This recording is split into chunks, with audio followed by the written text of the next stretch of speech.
This year, experience the NHL playoffs your way.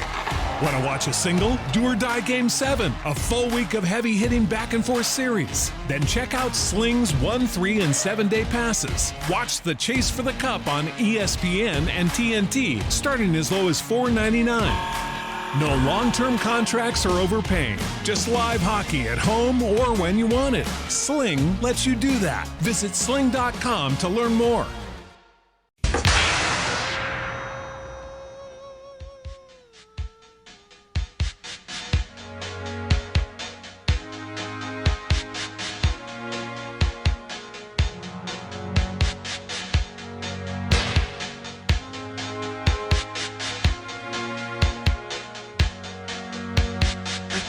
Should know by the way you parked your car sideways that it wouldn't last. See, you're the kind of person that believes in making out once, love them and leave them fast. I guess I must be dumb, 'cause you had a pocket full of horses, Trojan and some of them used. But it was Saturday night, I guess that makes it alright. You see, what have I got to lose?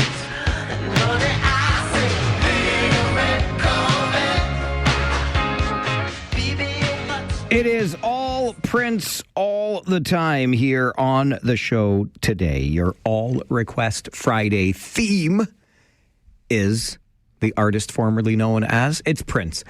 We celebrated this week the somber milestone of 10 years since the passing of Prince. And so we decided that the show today, your All Request show, would be Prince music, your favorite Prince songs throughout the show today. And Chris wanted to hear that one right there, A Little Red Corvette. I have to confess, and I mentioned this back on Wednesday when we marked the 10-year anniversary of Prince's passing in 2016, that I came to appreciate his musicianship over time. As a younger person, when Prince's music was at its height of popularity, I wasn't the biggest fan, to be honest with you. It's not, and it's still not really my cup of tea, but I can certainly appreciate the musicianship behind it. That said, having gone through the exercise these last many days, sorting through the requests that you came up with, I had no idea Prince's lyrics were so racy. So don't let the kids listen to the show today, okay? We've done the necessary editing, but my goodness gracious, Prince. Like, I thought back in the 80s we just sang about blue skies and birthday cake. Wow. Prince, let me tell you, I didn't know that. Well, now I know what was going on in your mind. I didn't know at the time. I was blissfully ignorant of the fact. Good Friday morning. It is the 24th of April. It is game day, baby. Playoff game day. And it feels like a month. I cannot wait. To get back to the hockey arena tonight. The one and only Grand Old Dame on East Avenue, the cathedral of junior hockey in this Ontario Hockey League, the Kitchener Memorial Auditorium. I think it's because I'm so excited for the series that it has felt so long since the last time we played. I've been devouring every interview, every story published just to get ready for tonight. Cannot wait. And I hope to see you at the rink. You and me and about 7,500 of our closest friends. Rangers, Spitfires.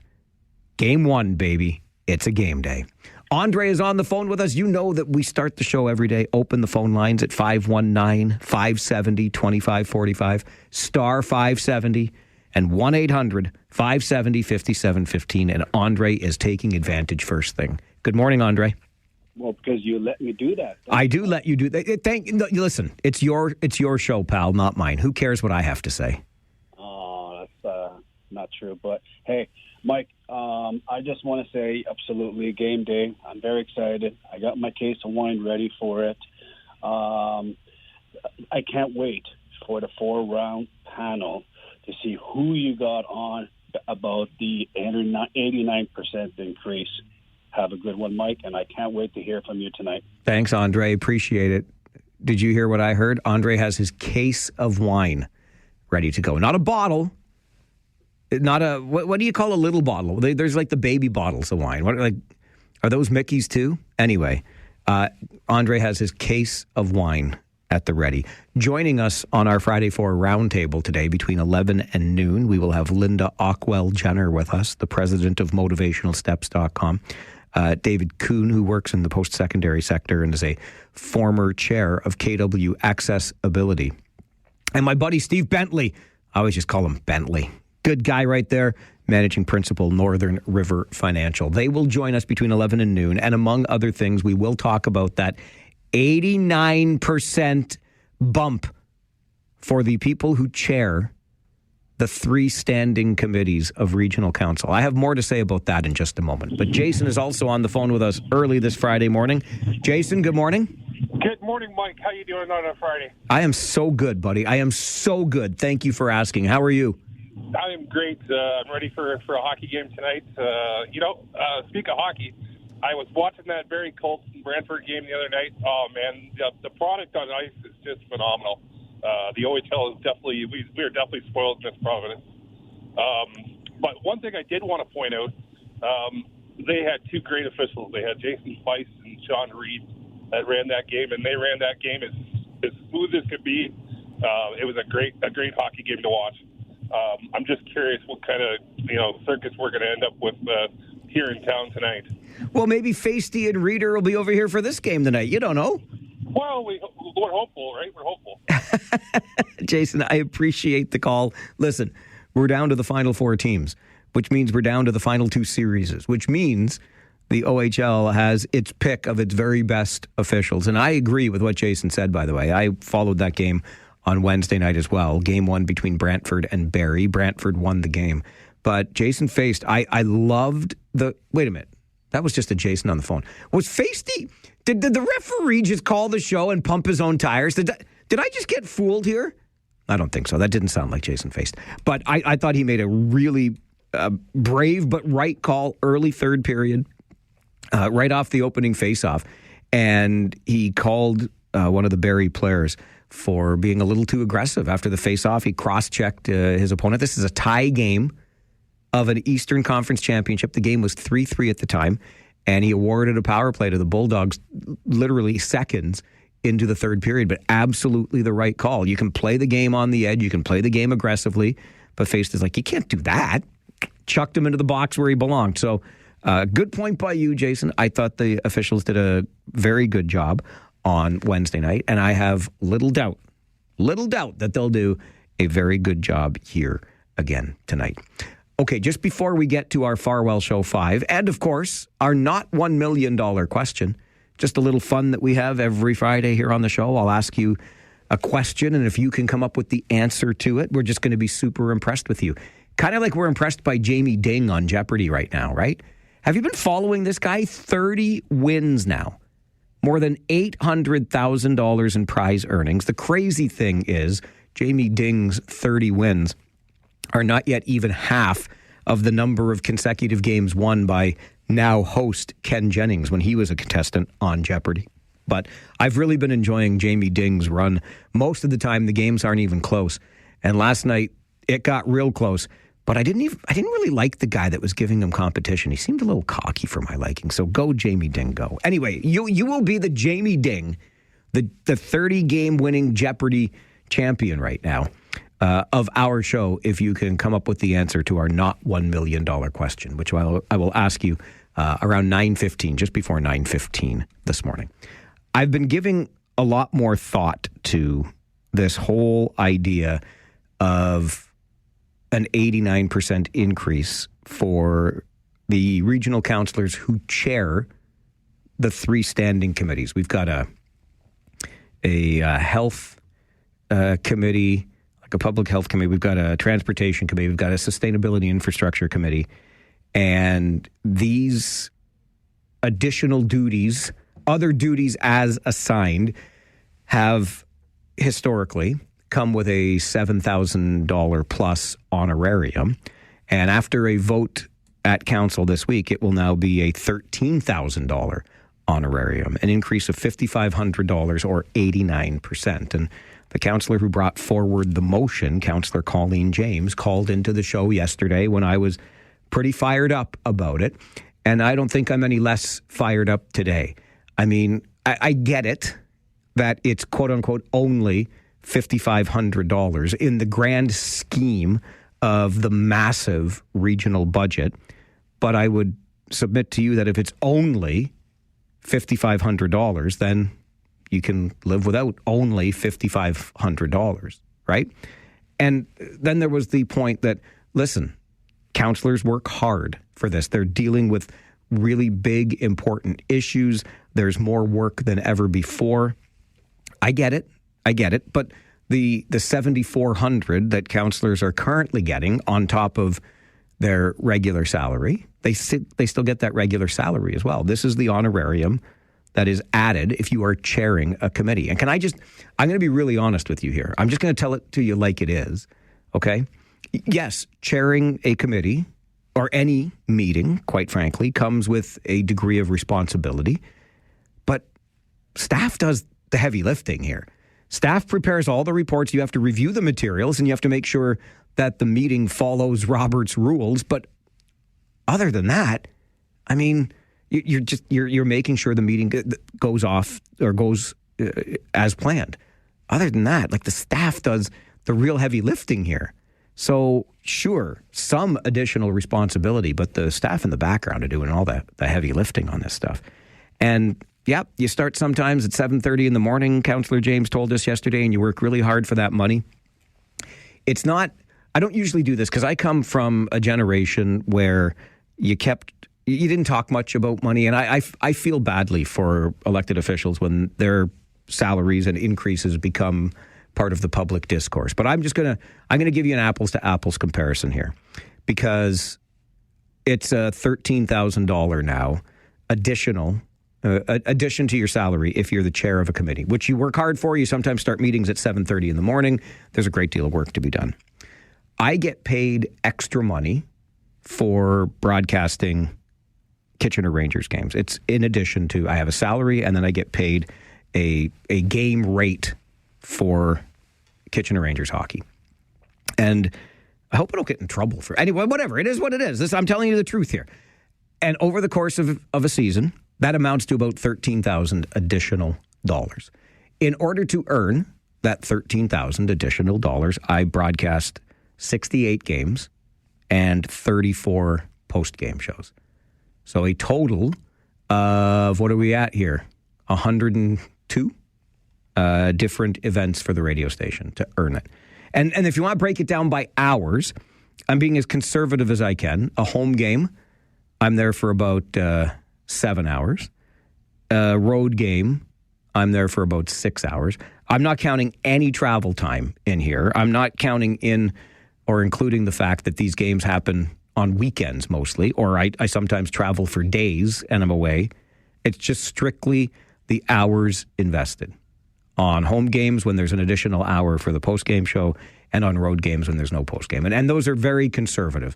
7 hours per home game, 6 hours per road game, for a total of 442 hours over the course of a hockey season that it takes me to earn that additional money.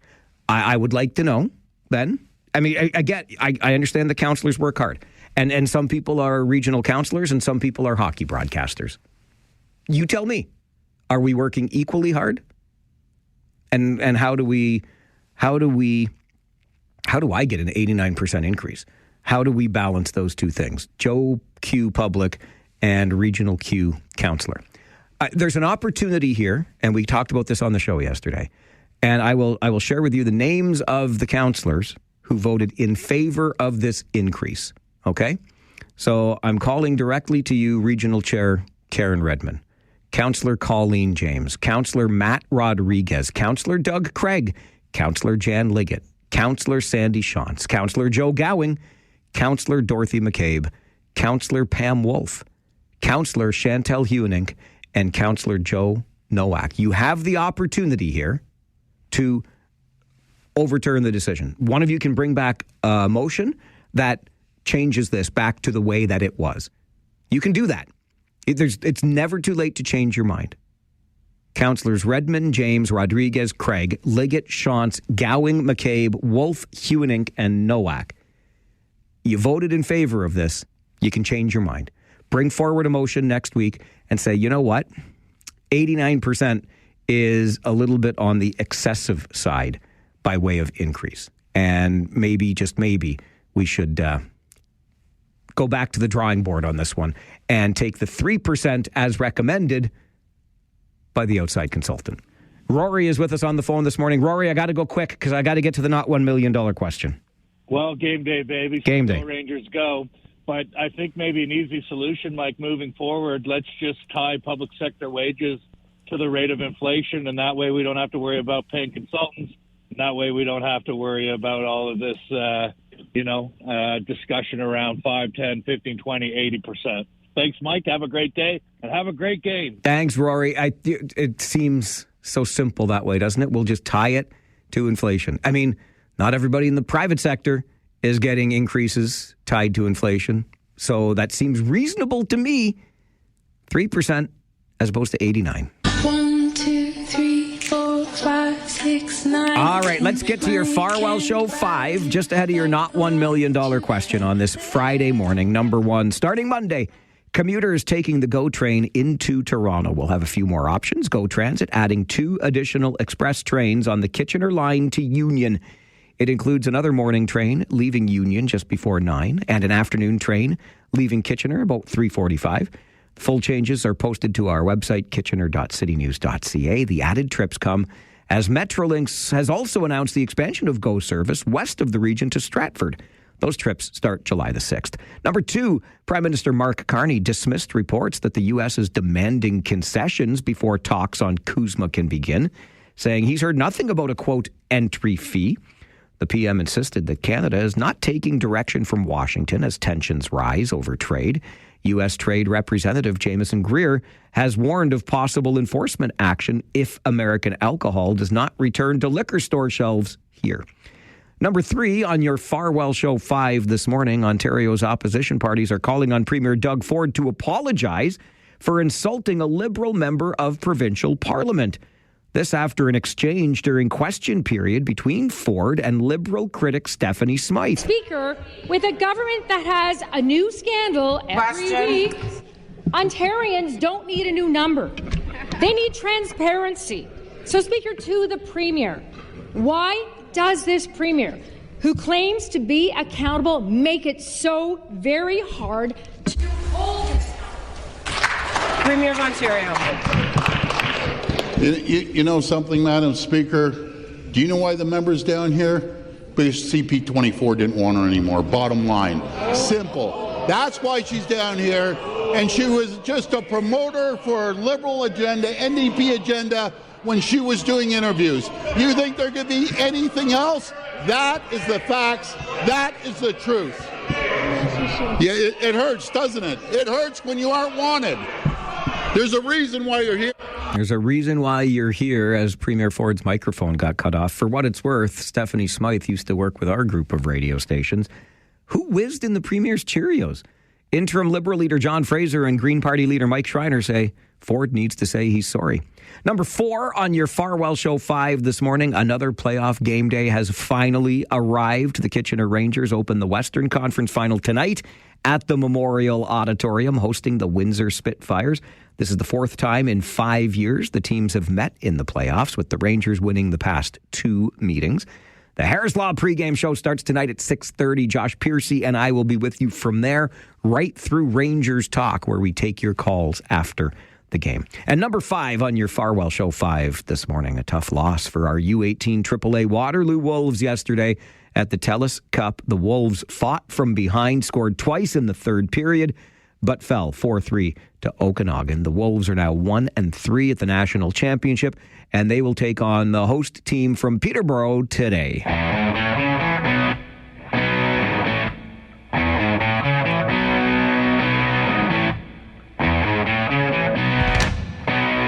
That was wonderful. Bravo!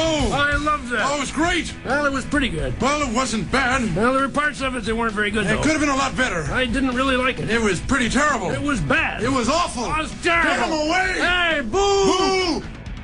Wait, were those guys in the gallery for the regional council meeting this week where they voted an 89% raise for chairs of committees? Is that... Boo! Not too late.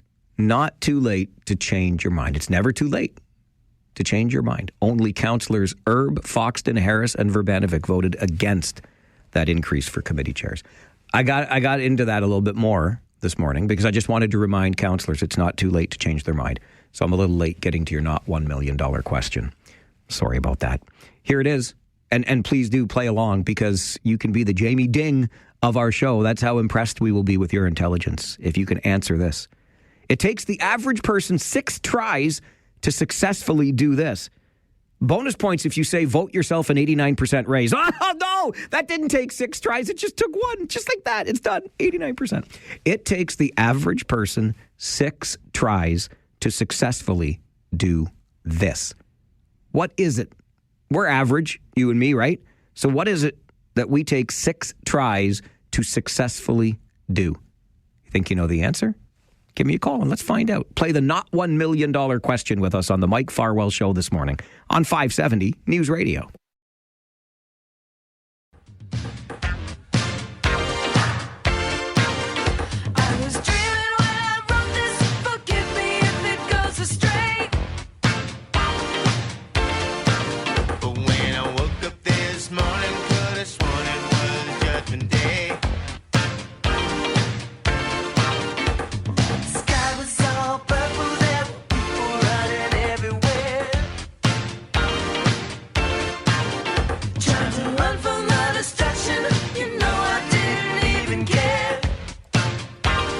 It is 1999 by Prince on this All Request Friday, All Prince music. My buddy Paulie and my other buddy Mike wanted to hear that one on this All Request Friday. You make the request, we play it as long as it's Prince as we celebrate his music today. Something else we do on Fridays is what we call the not $1 million question. It takes the average person 6 tries to successfully do this. What is this? Phone lines open at 519-570-2545, star 570, and 1-800-570-5715. Dan, good morning. Good morning, Mike. How are you today? I'm all right, thank you. How are you? Good. Happy Friday. You too, brother. I wasn't going to call in today because I feel like I've been hounding you the last couple of days. But anyway, I think I have the answer. Okay, takes the average person 6 tries to successfully do what? Is it button the button on the cuff of your shirt? It took me 2 tries this morning. I blame the early morning, Dan, but not the answer we're looking for. Great guess, though. Mike, can I also ask you one other thing? Yes, you can. I tried to get tickets for the Kitchener Rangers this morning. I went online. Anyway, I got bumped. Can I go down to the box office and buy those for tonight? Hell yeah. And do I have any luck of getting any? Or? I haven't heard that they're sold out. I think they always find room for you, buddy. Okay, I'm heading down there. All right, go get them. Go to the odd box office, opens at 10. Get those tickets for tonight. Deb is with us playing the not $1 million question, too. Good morning, Deb. Good morning, Mike. What do you think the answer is? The average person takes 6 tries to successfully do this. It's not button the button on the cuff of your shirt. First thing that jumped into my head, and for me it would be more like 20 tries, is thread a needle. Thread a needle. That's an wow. I never even considered that. Great guess, but not the answer we're looking for. All right. All right. Thanks, Deb. Great to hear from you today. It's not thread a needle. It's not button that nuisance button. Clinton, what do you say? Farwell's Force member number 35. 6 tries to take a selfie that you were happy with. Oh, my gosh. Only 6? Only 6. How many? Yeah, you take the first selfie. You look so good. You're always like, that's perfect. No, I don't. Good guess, but not the answer. Really? Not the one. Okay. Thanks, Clinton. Good to hear from you. I think, well, let's go to Francis, hear what Francis's guess is. Francis, good morning. Good morning. I was hoping to maybe learn how to drive a 2-wheel bike. Oh, 6 tries. So you fall down and skin your knees 6 times before you get up on 2 wheels, eh? Confident. Francis, good guess, not the answer we're looking for. I love the guess from James and Ken via email. James says, quit smoking. Ken says, remember an old password. Not the answers that we're looking for. I will say this. I think that Dan and Deb are both, let's say, in the ballpark. We'll take more guesses around 9:45 this morning, okay? It takes the average person 6 tries to successfully do this. More guesses at 9:45. Right now to the 570 News Center for an update. And then the Daffodil smile is back. The origin story is coming up on the Mike Farwell Show. 570 News Radio. Can you picture this? Dream if you can, a courtyard, an ocean of violets in bloom. Animals strike curious poses. They feel the heat between me and you. Just leave me standing, alone in a world that's so cold. Maybe I'm just too demanding. Maybe I'm just like my father, too bold. Maybe you're just like my mother. She's never satisfied. Why do we scream at each other? This is what it sounds like when doves cry. We celebrate the music of Prince on this All Request Friday, Prince edition. 10 years ago this week that we lost one of the most talented musicians of a generation. That, of course, is When Doves Cry by request for Debbie, Farwell's Force member number 336. Oh, we're getting up there. Number 336. Also, Sahar and my buddy Max wanted to hear When Doves Cry on the show this morning. You know, not everything on the internet is a rant. Not everything on the internet is a fight with somebody else, you know, arguing back and forth and whatnot. Sometimes you find really nice things on the internet, like a picture of that thing that likely makes us smile every day when we drive past. And it is that time of year when things are coming back into bloom, and you have no doubt driven past this on Highway 85 North on your way towards Waterloo. Right around the University Avenue East exit, you see the big happy face planted into the embankment from University Ave above. It is the Daffodil smile, the Daffodil happy face, and it's back and blooming for another year. But there's more behind this story, thanks to the Facebook post that reminded us of it. And the author of that post, Jocelyn Schaefer, joins our show this morning to share the story. Good morning, Jocelyn. Morning, Mike. How are you? I'm doing pretty well. How are you? I'm doing well. Thank you. Good. Glad to hear it. This daffodil happy face, this daffodil smile holds an even more special meaning to you. I know most of us just love seeing it. It's a great sign of spring while we're stuck in traffic or just driving on the highway. It's just something nice to see outside the window. But why does it mean so much more to you, Jocelyn Schaefer? It means the world to me because it was my dad's creation along with one of his English classes from Blueville Collegiate right here in Waterloo many years ago.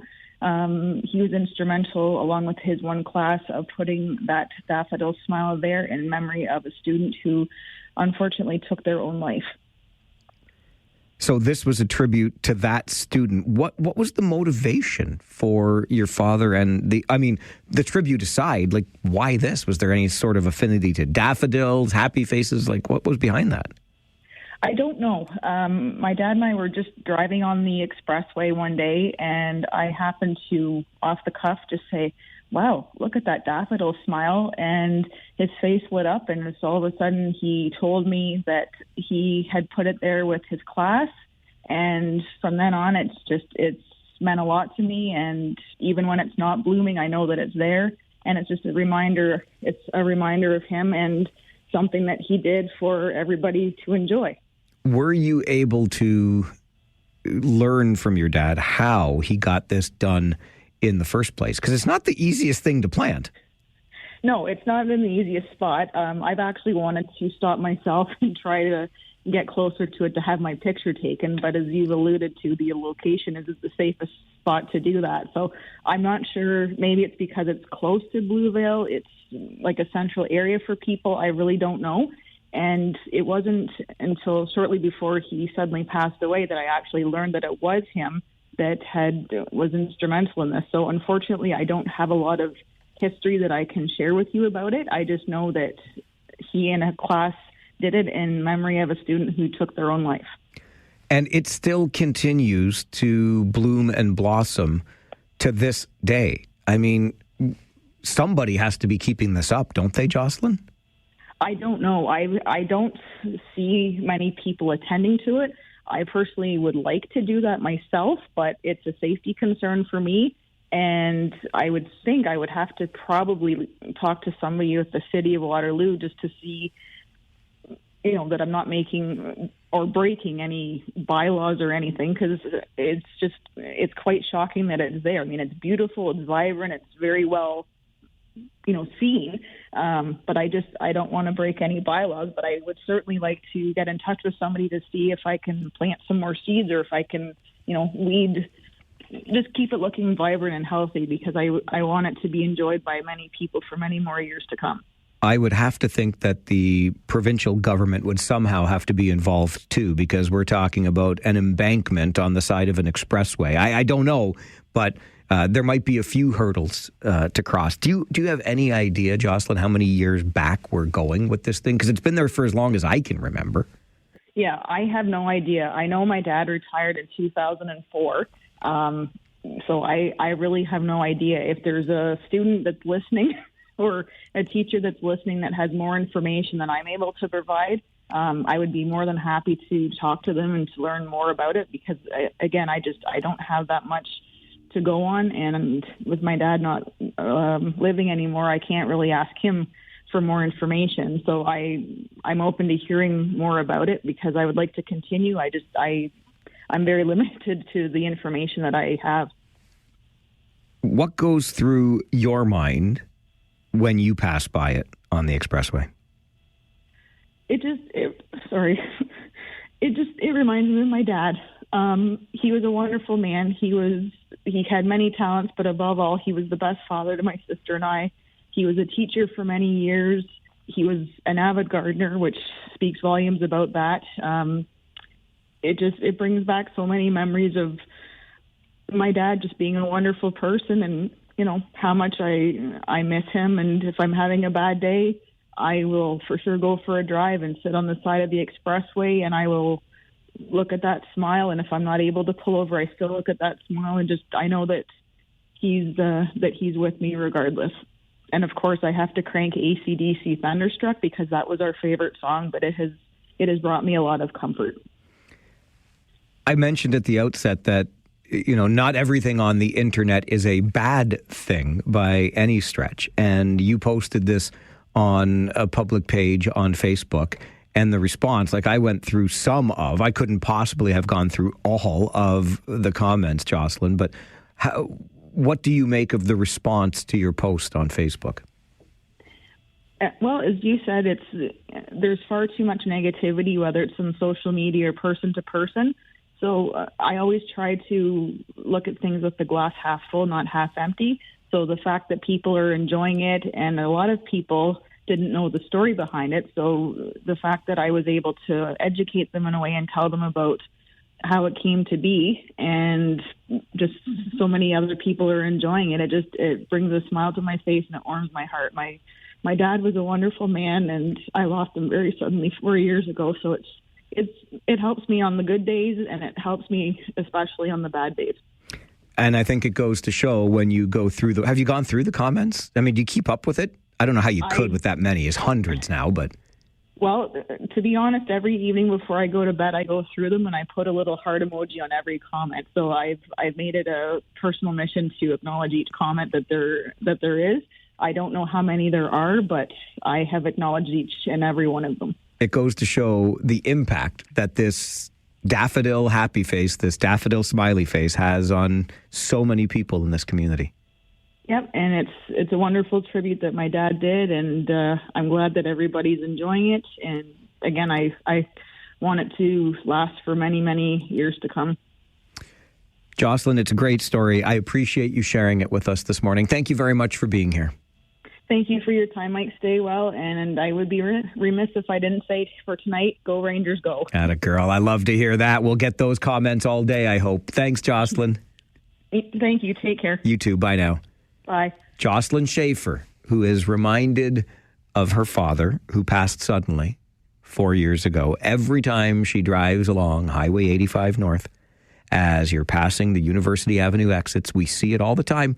It's the smiley face, the daffodil happy face planted into the side of an embankment on the side of our expressway. You see it when you're headed north. And it was Jocelyn's dad, along with some students of his at Blue Vale Collegiate many years ago, that planted it initially in memory of a student who tragically took their own life. It's a nice reminder of how easy it is to spread some kindness. Heck, I should have made that my Not Everyone is a Jackwagon story for today, shouldn't I have? We'll get you another one of those, though, coming up a little over 30 minutes from now, around 10:20, as we do every day on the show. The reminder that not everyone is a jackwagon. I've got to think, though, that this happy face has got to have had some sort of rejuvenation over the years. I mean, I am no green thumb, I will grant you that, but do they just come up year after year after year without being tended to? That can't be the easiest area for something to grow. Nonetheless, and I've heard many a tale in this town over the years about, guerrilla gardeners sneaking out under cover of darkness, putting their own safety at risk, climbing fences and whatnot to get to the embankment to plant the flowers that ultimately bloom into that happy face each and every spring. Jocelyn Schaefer's father was behind it initially, and she shares the story with us on the Mike Farwell Show this morning. All right, it's a Friday. That means a couple of things. I mean, it means a lot of things, actually. It's a game day. Coach's show comes up at 10:30 this morning. The Friday 4 roundtable from 11 until noon. Free phones Friday, noon until 1. Open lines to hear from you as we close out our time together for another week. And our not $1 million question, something we do just for fun here on the show. And today's question: it takes the average person 6 tries to successfully do this. What is this? It takes the average person 6 tries to successfully do. Chris, along with his children, Lincoln and Dominic, think that it's 6 tries to tie a tie at the right length with the knot you like. I love the guess, Chris. Frank guessed the same thing, but it's not the answer we're looking for. Jocelyn says, hit the snooze button. Nope. I mean, listen, I successfully hit it. I don't hit it 6 times. I successfully hit the snooze button on the first try, but that's not the answer we're looking for either. M in Guelph, Farwell's Force, member number 73, 6 tries to successfully parallel park. Those are all emailed guesses to mike@570news.com. Not the answer we're looking for. We had a couple of guesses earlier on the phone from Dan and from Deb. Dan's guess was to button that button on the cuff of your shirt. And Deb was guessing 6 tries to successfully thread a needle. I said those were in the ballpark. Maybe that helps you a little bit. We shall see. It takes the average person 6 tries to successfully do this. You want to take your guess at our not $1 million question? Phone lines are open at 519-570-2545, star 570, and 1-800-570-5715. This is the Mike Farwell Show on 570 News Radio. She took me to her castle and I just couldn't believe my eyes. She had so many devices, everything that money could buy. She said, sign your name on a dotted line. The lights went out and Nikki started to grind.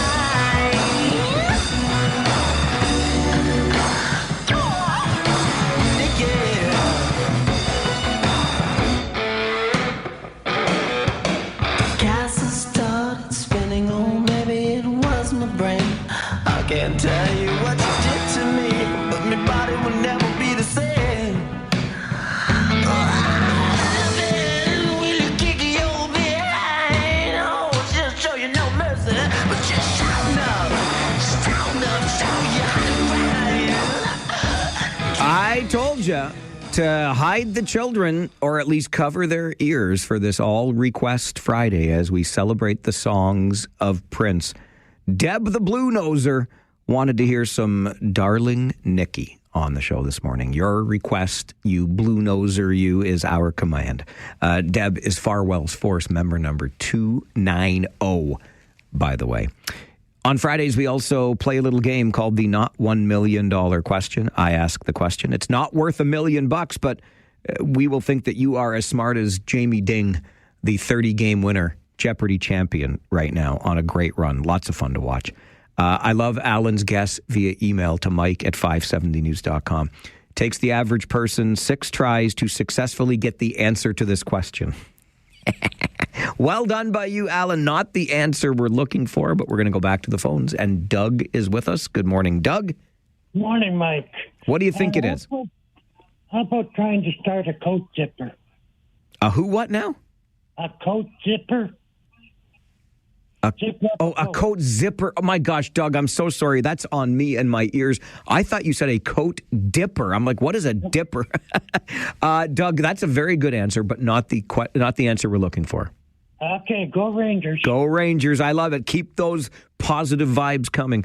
I wear glasses, and I don't put them on first thing in the morning, and sometimes I struggle with my coat zipper, too, because it's dark, and I'm not paying much attention, and I can't see anyway without those glasses on. But that's not the answer we're looking for. Sarah is with us, Farwell's Force, member number 193. Good morning, Sarah.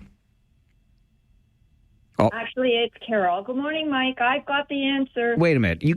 Your name is Carol, and we have Sarah written down? Yes. Carol, that's as bad as me hearing coat dipper.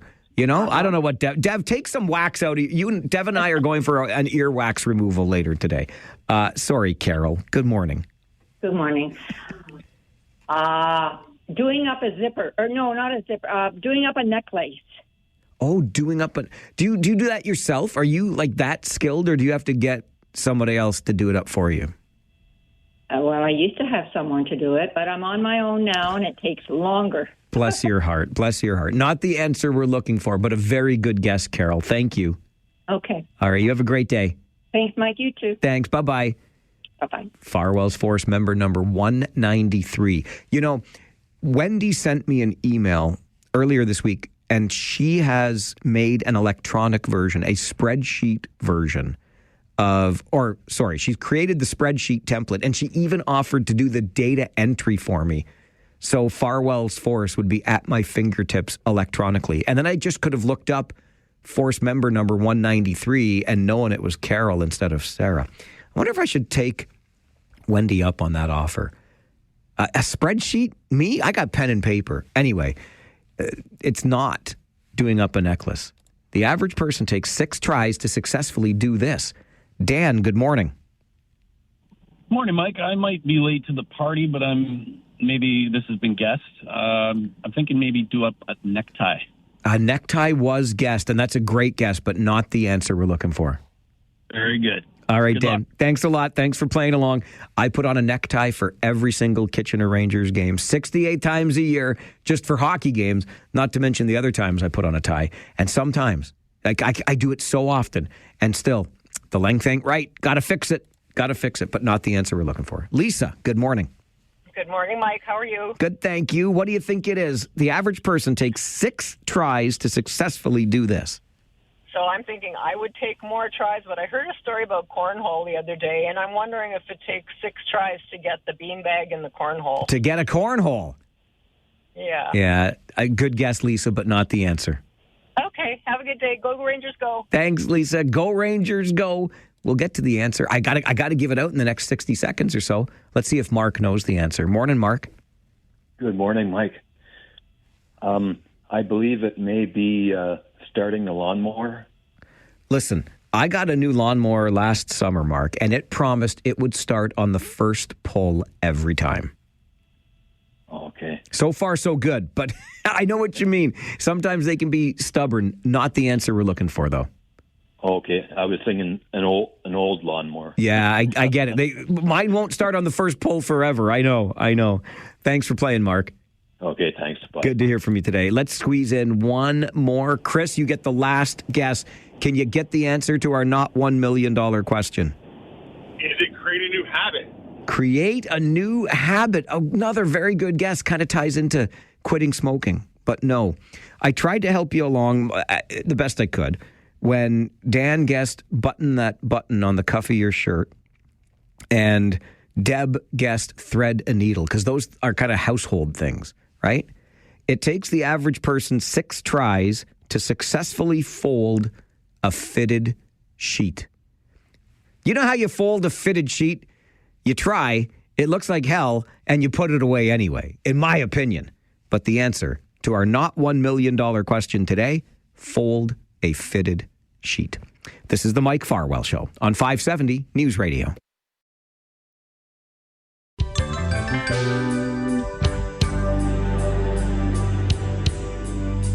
This will be the day that you will hear me say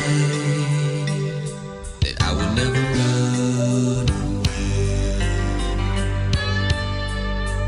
I am here for you. Love is meant for two. Now tell me what you're gonna do. If I gave you diamonds and pearls,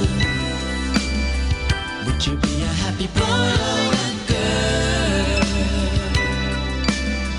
If I could, I would give you the world. All I can do is just offer you my love. Our good buddy Gary in Guelph, Farwell's Force member number 41, asked to hear some Diamonds and Pearls on this All Request Friday.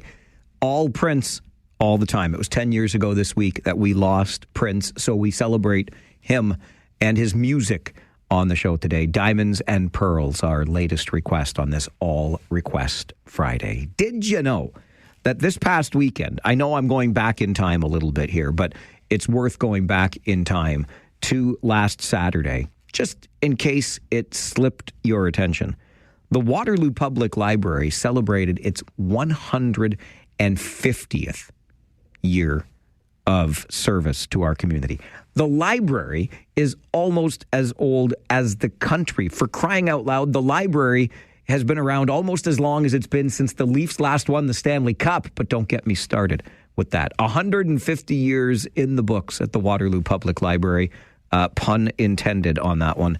And looking ahead to the future of this integral part of our community. Anjana Kipfer is the manager of marketing and communications with the Waterloo Public Library and joins us to talk a little more about it. Anjana, good morning. Good morning, Mike. 150 years of WPL. How does that land with you and the rest of the folks at the library? It is really quite incredible, right? I mean, of course, to us, the 90s only seems like it was 10 years ago. Exactly. Thank you. I'm not the only one. It's hard to believe, we're here now at 150 years old. How did you mark the milestone? So we kicked off, so our actual, what I'm calling our birthday was February 18th, 1876.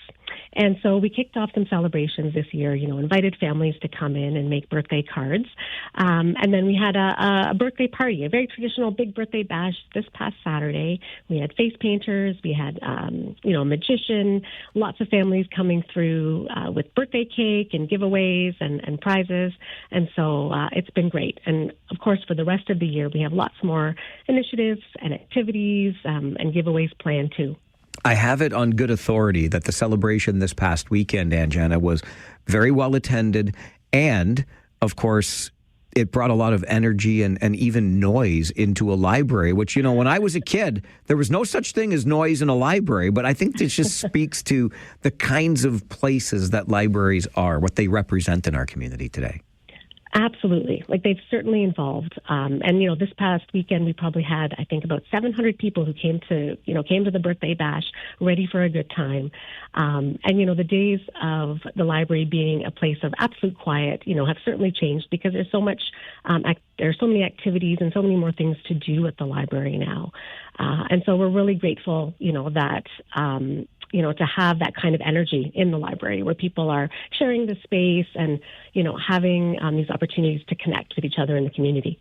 Can you share a little bit more with us about that very thing, the different things that one does at a library today and how the WPL sort of fits into the fabric of the community here in 2026? Yeah, sure. I mean, of course, we have, the library has changed and evolved over the years. Some of the things that have become really popular over the last several years is, expanding our collections of what people borrow. In the past, typically people would think of the library and think, I'm going there to get books. But now it's so much more than that. We have cool things to borrow like LED projectors, telescopes, ice skates. When did you think you might be able to borrow ice skates at the library? Photography equipment, vinyl records are making a comeback, pickleball equipment, so much more. And then, of course, there's all the services we provide here, too. We have a service called Tech Connect where people can come in and, get one-on-one individual tech help. We have a visiting library service where we, go and offer to bring library items to people's, out to people who can't make it here. And so, we have programs and events for people of all ages and ways for folks to connect, intergenerationally. Obviously, things are evolving in terms of the information era, right? As AI is upon us, and we're trying to make sure that we understand and recognize our role in terms of making sure the community is educated about things like AI and mis and disinformation. So as the world changes, the library is evolving too, and trying to make sure that we provide the community with equal footing, right? And an opportunity to learn in a space where they feel like they belong. A 150th anniversary is certainly worth celebrating right through the entire year. What other things can we expect in the months ahead as you continue to mark this milestone, Anjana? We'll have lots of activities and initiatives. So I always, recommend, keeping an eye on our website, signing up for our emails. We just launched our Seed Library, which is an exciting initiative that began a couple of years ago. And that's been, extremely popular. In terms of 150, though, we'll have other programs and events coming up too.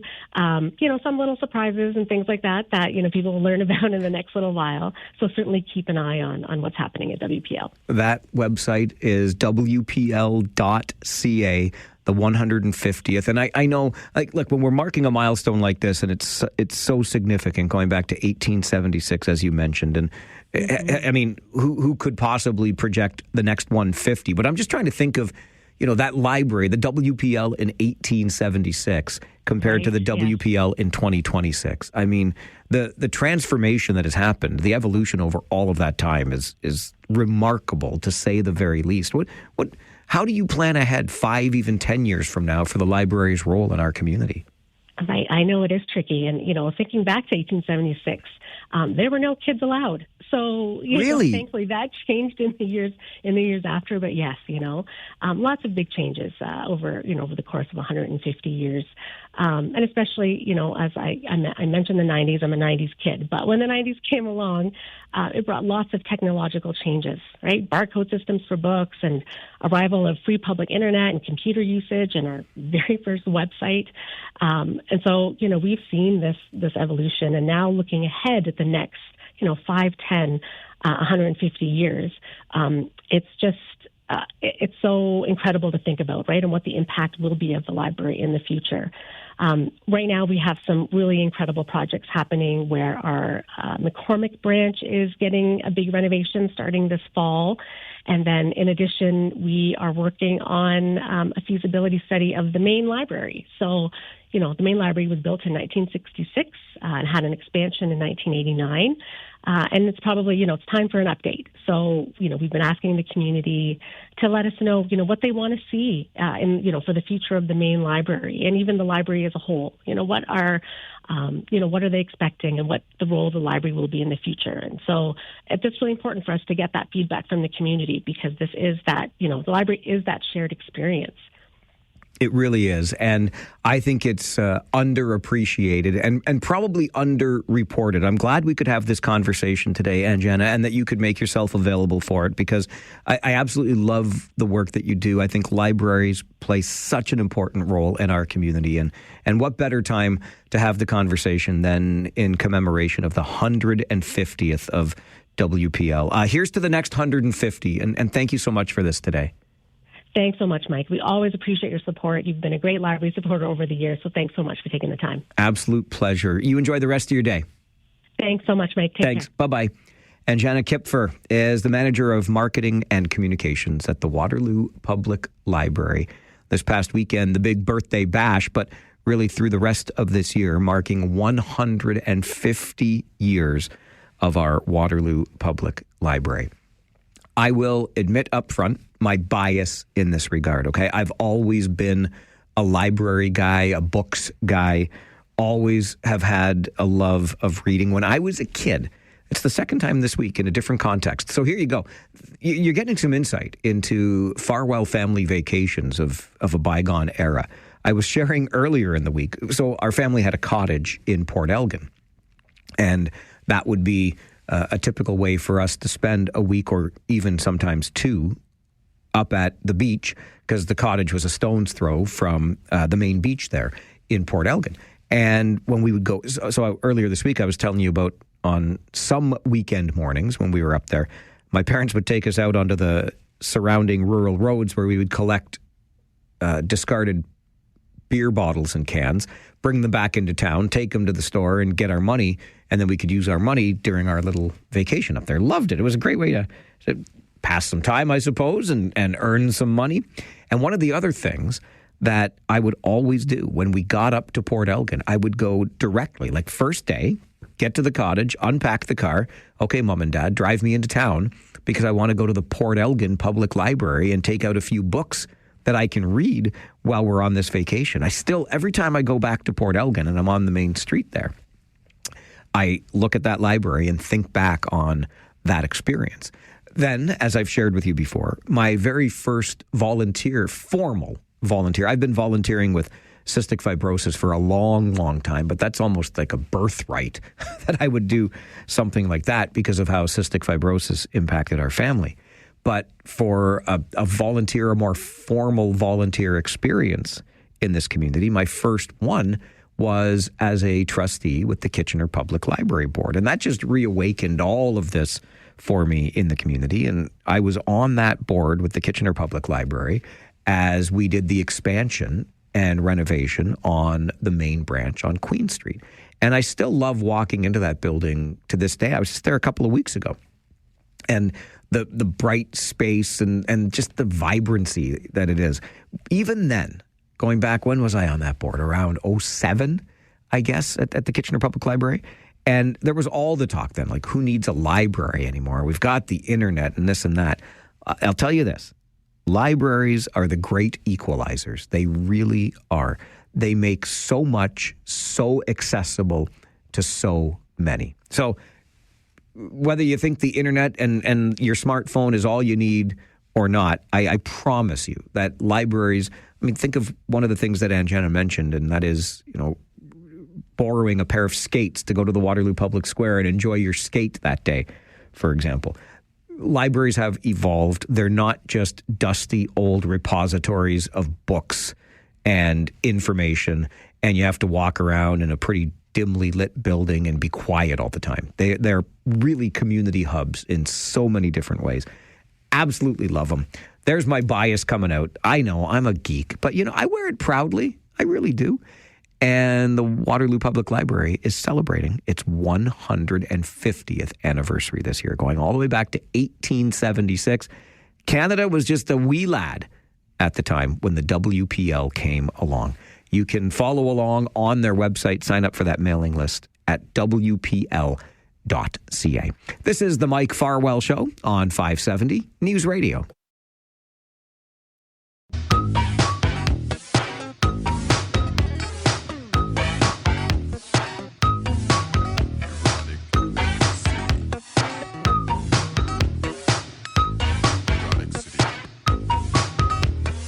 All of my purple I've been looking for a type that would wanna be my wife. That was my intention.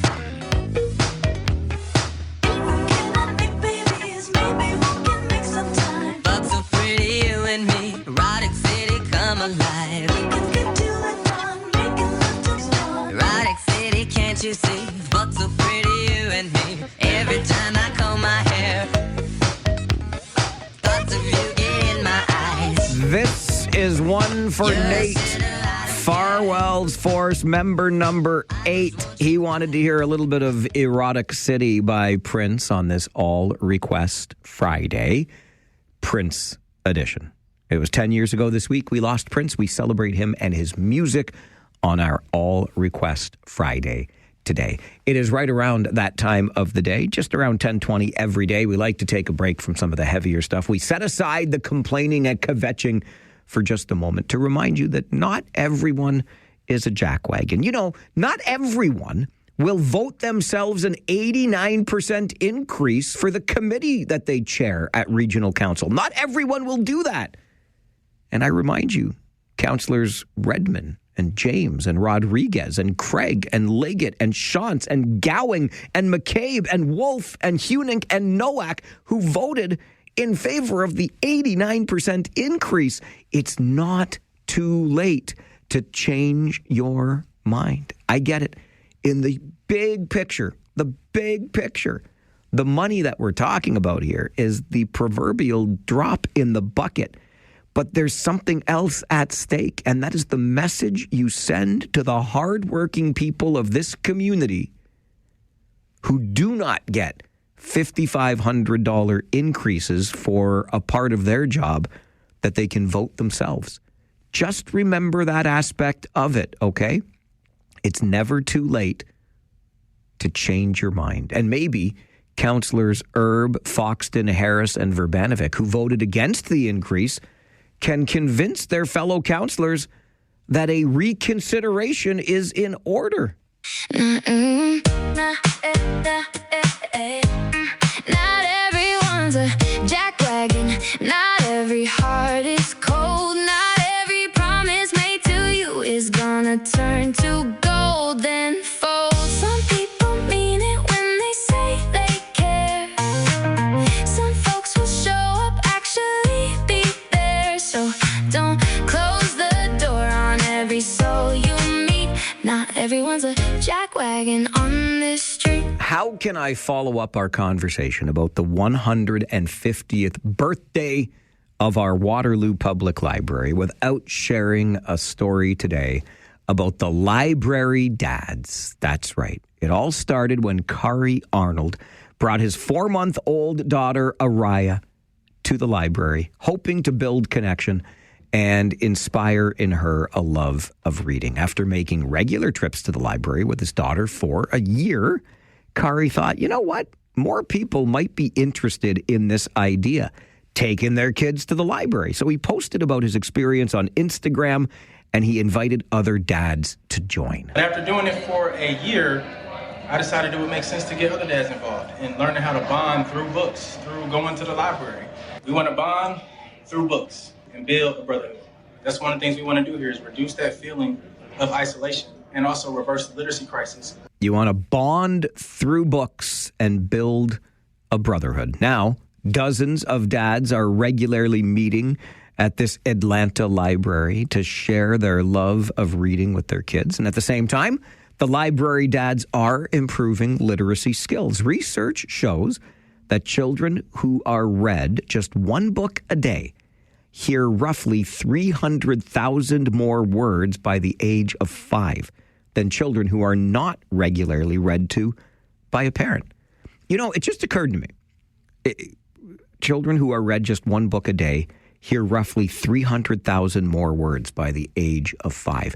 Maybe you could put your toddler in front of the radio and let them experience this show. Think of the number of words they'll hear. I know. Not all of them are fit for toddler consumption, but nonetheless. Who says social media is all bad, eh? Kari Arnold takes his idea to Instagram, and next thing you know, the library dads are a thing. They are a force, and they are our reminder today that not everyone is a jackwagon. If you know someone who is not a jackwagon, by all means, drop me an email, mike@570news.com. Happy to share their stories. The more local, the better. There are lots of people around here who are not jackwagons, and we would love to celebrate their stories. Kind of like the story we got to share about an hour ago, just after the 9:30 news this morning, about that daffodil smile that we all see on Highway 85 northbound. Jocelyn Schaefer joined our show because it reminds her of her father, who originally planted that daffodil happy face with some of his students from Blue Vale Collegiate many, many years ago. By all means, drop me an email anytime. Maybe you just want to say hi. Mike@570news.com works for that, and we'll share more stories every day around 10:20 that remind you that not everyone is a jackwagon. It is a Friday. It is a game day, baby. A playoff game day. And the head coach of the Kitchener Rangers joins us next. It's the Mike Farwell Show on 570 News Radio.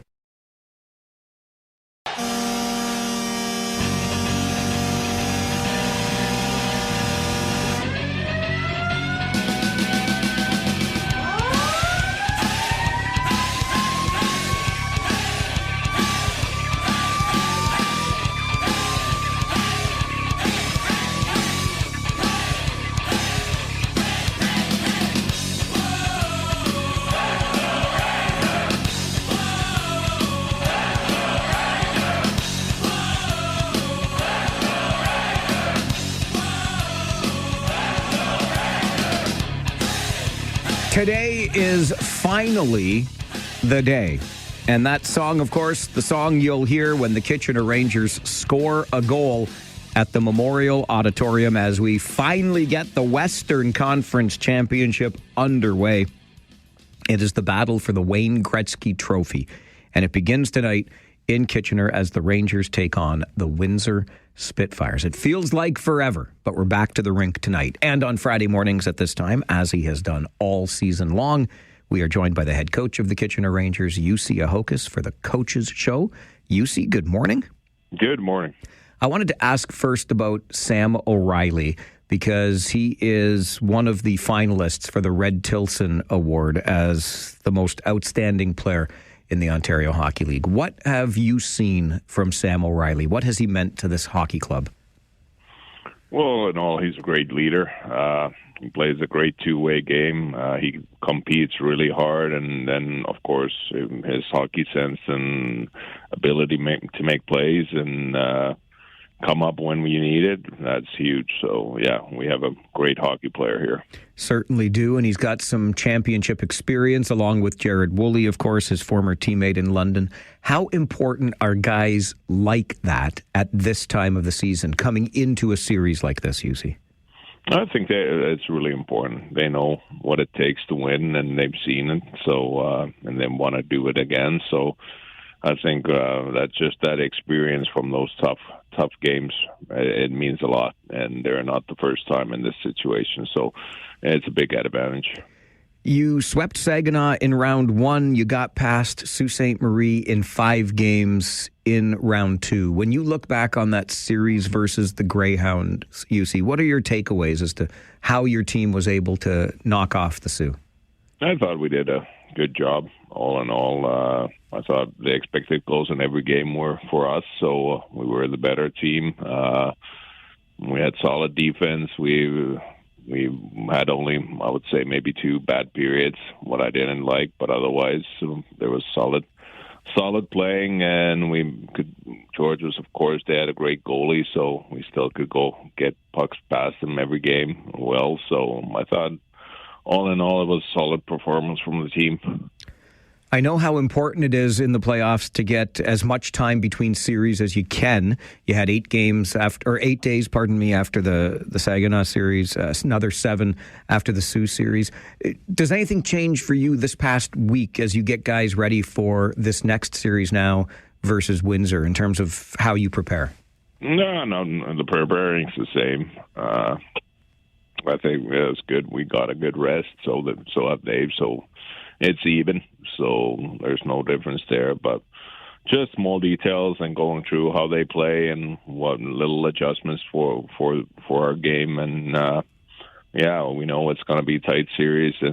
But I thought our preparation's gone well, so I think the boys will be ready for tonight.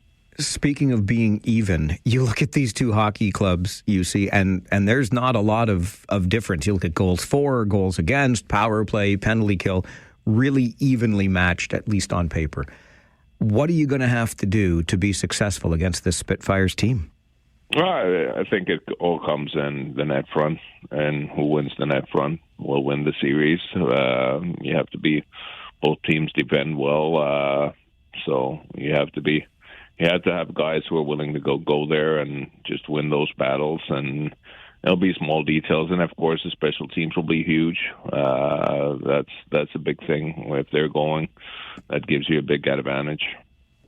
I know as we talked towards, as the season went on, we got close to the end of the regular season, how important it was to you to finish as high as possible so that you could have home ice for as long as possible in the playoffs. That's one advantage that you certainly have in this series. You get 4 games at the Kitchener Memorial Auditorium. What does home ice advantage mean to this hockey club? Well, it's huge. Our fans, just the rink, it's big. Like it's the best place to play in the whole OHL. Could say the whole CHL, but so it's big for us, and you always want to start at home. So yeah, that's why you go through the regular season just to get this small advantage in the playoffs. I know managing players' emotions is important. The games just get bigger as the playoffs go on. What about for you as the head coach? Do you get up for times like this in a season, the Final Four, the Western Conference Championship? Of course, you want to be. This is what you work for, but I think still we go like we've done the whole season. We go game by game, and you want to get you need to get better. And like playoffs, you have to evolve your game and. But yeah, of course, these are fun games. There's no better time to coach in hockey than the spring. It's nice weather outside, and all in all, sun is shining. So, what could be better? What could be better? Yeah. And those pregame runs, you can go even longer now because the weather's so nice, right? No, it doesn't tell you that. That's not about. It's just maybe you can run with shorts on. So it's a lot nicer. All right, UC. I know you'll get the shorts off and your suit on before the game. We'll see you behind the bench. Thank you for being here. Okay. Thanks a lot. Yep. Thanks. Bye-bye. Bye. UC Ahokas, the head coach of the Kitchener Rangers, goes for a run before every game. I know you know that. I told you the story when we were in the Sioux, and I got to the rink a little bit later than I would have hoped, and he was literally running away from me. But listen, the man's got to get his pregame run in. I can't tell you how excited I am, truly, for this game tonight. It feels like the entire season has been building up to this moment. And why not the Kitchener Rangers and the Windsor Spitfires again? Do I need to remind you of the history between these two hockey clubs over the past 5 seasons, this one included? Okay, I will. Because this is the 4th time in 5 years these two teams have met in the playoffs. Let me take you back to 2022. The Kitchener Rangers were the 7th seed in the Western Conference that year. And they went into the playoffs against the number 2 seed London Knights. And in Game 7 in London, in overtime, Mikey Petizian of your Kitchener Rangers scored the game-winning goal, and Kitchener, the 7 seed, knocked off the number 2 seed London Knights. Kitchener advances to play Windsor in the second round. They win Game 1. Windsor wins the next 4. The Rangers are eliminated in 2022. That Windsor team, by the way, went all the way to the OHL Championship and lost in 7 games to the Hamilton Bulldogs. The Bulldogs were still in Hamilton then. That was 2022. So the Windsor Spitfires beat the Rangers in round number 2. In 2023, that Windsor Spitfires team that went all the way to the OHL final in 2022, they didn't reset, rebuild, reload, or they didn't rebuild. They stayed the course and built another big team and finished first in the Western Conference in 2023. The Rangers finished 8th in the Western Conference in 2023. So the two teams met in round number 1. And guess what? The Kitchener Rangers swept the Windsor Spitfires in the first round of 2023. It's the first time, the only time in OHL history that an 8 seed has swept a number 1 seed. Rangers beat the Spits round 1, 2023. Then Kitchener went on to round 2, lost to London. In 2024, the Windsor Spitfires were doing their reset. They missed the playoffs. Last year, Windsor, of course, back in the playoffs. Your Kitchener Rangers in the playoffs. They meet in round number 2. Windsor, looking to avenge that sweep 2 seasons earlier, builds a 3-0 series lead on the Rangers, only to have Kitchener pull off the reverse sweep. 4 straight for the Rangers. Luke Ellenis in overtime on the road in Windsor. And Kitchener takes round 2 in 7 games.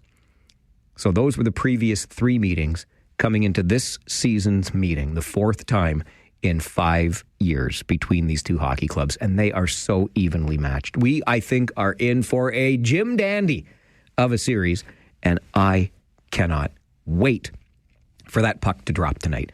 I hope you can be there with us at the Kitchener Memorial Auditorium, but if you can't, don't worry about it. We've got you covered right here on your home of Kitchener Rangers hockey. We'll start with the Harris Law pregame show at 6:30. We'll bring you all of the action during the game. We'll shout out our long-distance listeners like we always do. And then Josh Piercy and I will stick around after the game to take your calls on Rangers Talk until 11. So from 6:30 p.m. until 11 p.m. tonight, your home of Kitchener Rangers hockey has you covered for Game 1 between these Spitfires and your Rangers. It is that time of year that there aren't many scores to look at on the out-of-town scoreboard. There's only one other series. It's the fight for the Bobby Orr Trophy, the Eastern Conference Championship. That series is into Game 2 tonight, so both series will be underway tonight.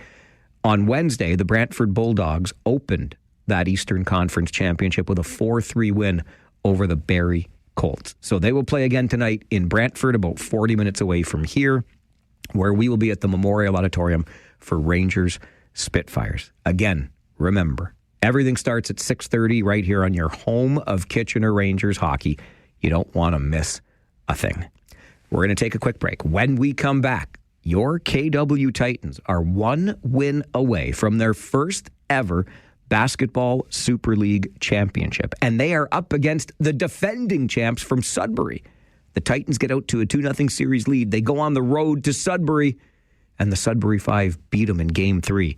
So the Titans will try again in Game number 4 on Monday. Let's check in with the basketball team. Coming up on the Mike Farwell Show. This is 570 News Radio.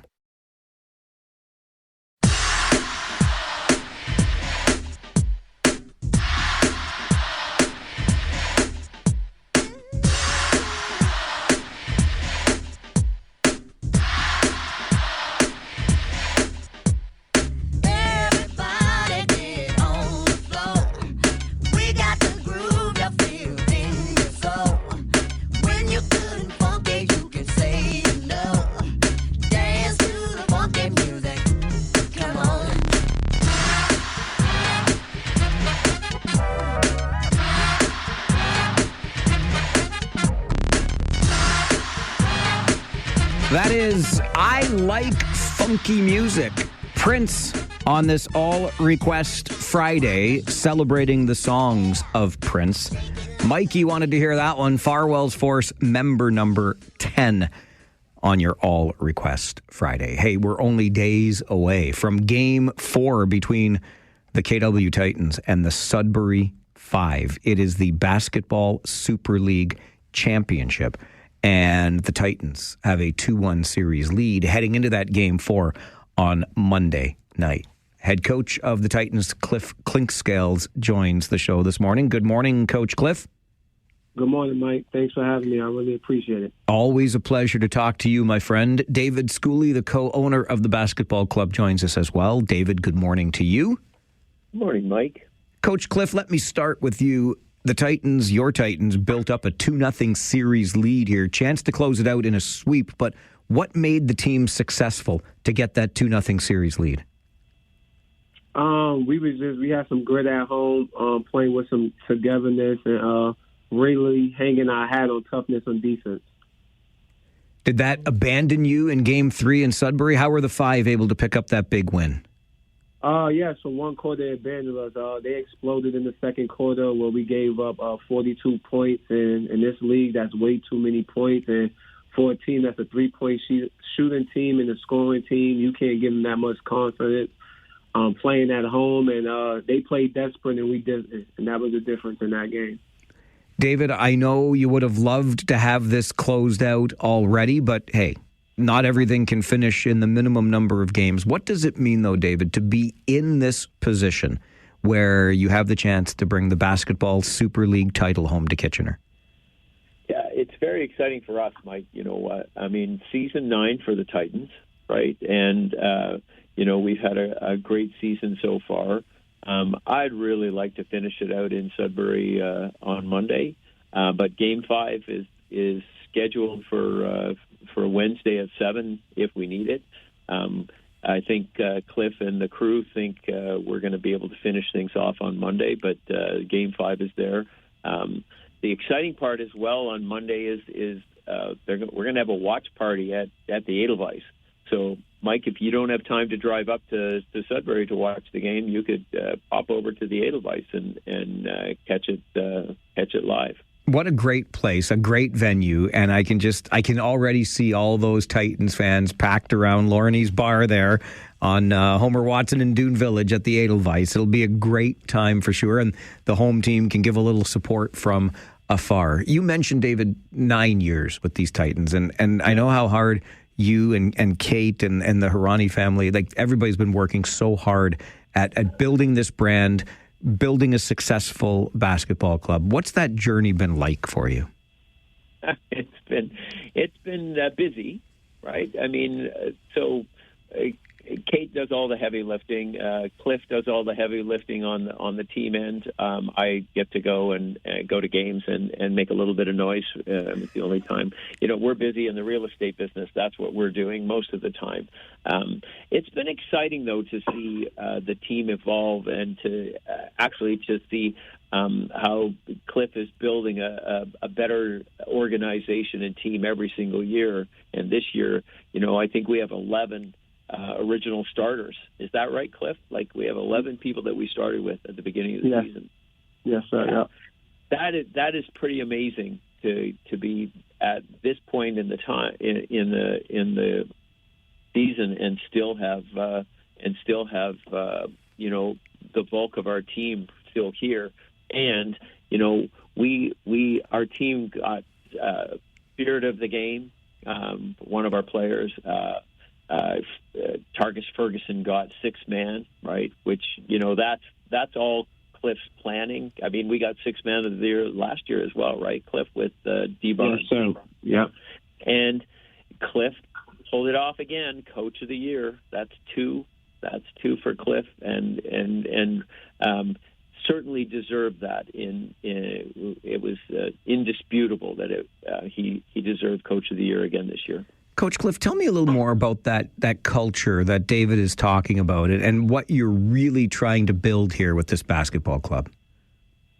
I just trying to build a winning culture here from day one.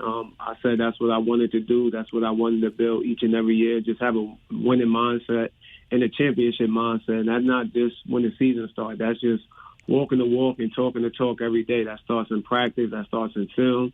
Acting like a champion and conducting yourself as a champion. And also just make sure we recruit some high-character guys that want to get out in the community, reach the kids and touch the kids and let them know if you stick to your dreams and goals, there's anything possible. So that's the main thing, just getting guys that got high character and still trying to chase something in their basketball journey. So knowing that this was the goal, to build that championship culture, being this close to it, Coach Cliff, how's that feel? You're one win away from a title. It feels great. You can see it. You can almost touch it. It's right there, but they ain't gonna give it to you. You got to earn it. You still got to earn it. You still got to break the ground. Still got to put the work in every day. And understand, nothing in life comes easy. You don't want nothing in life to come easy. So all the work we've been putting in all year, we're going to need all of that for Game 4 and more, especially being on the road. So it's going to come down to how hard we compete and how bad do we want it.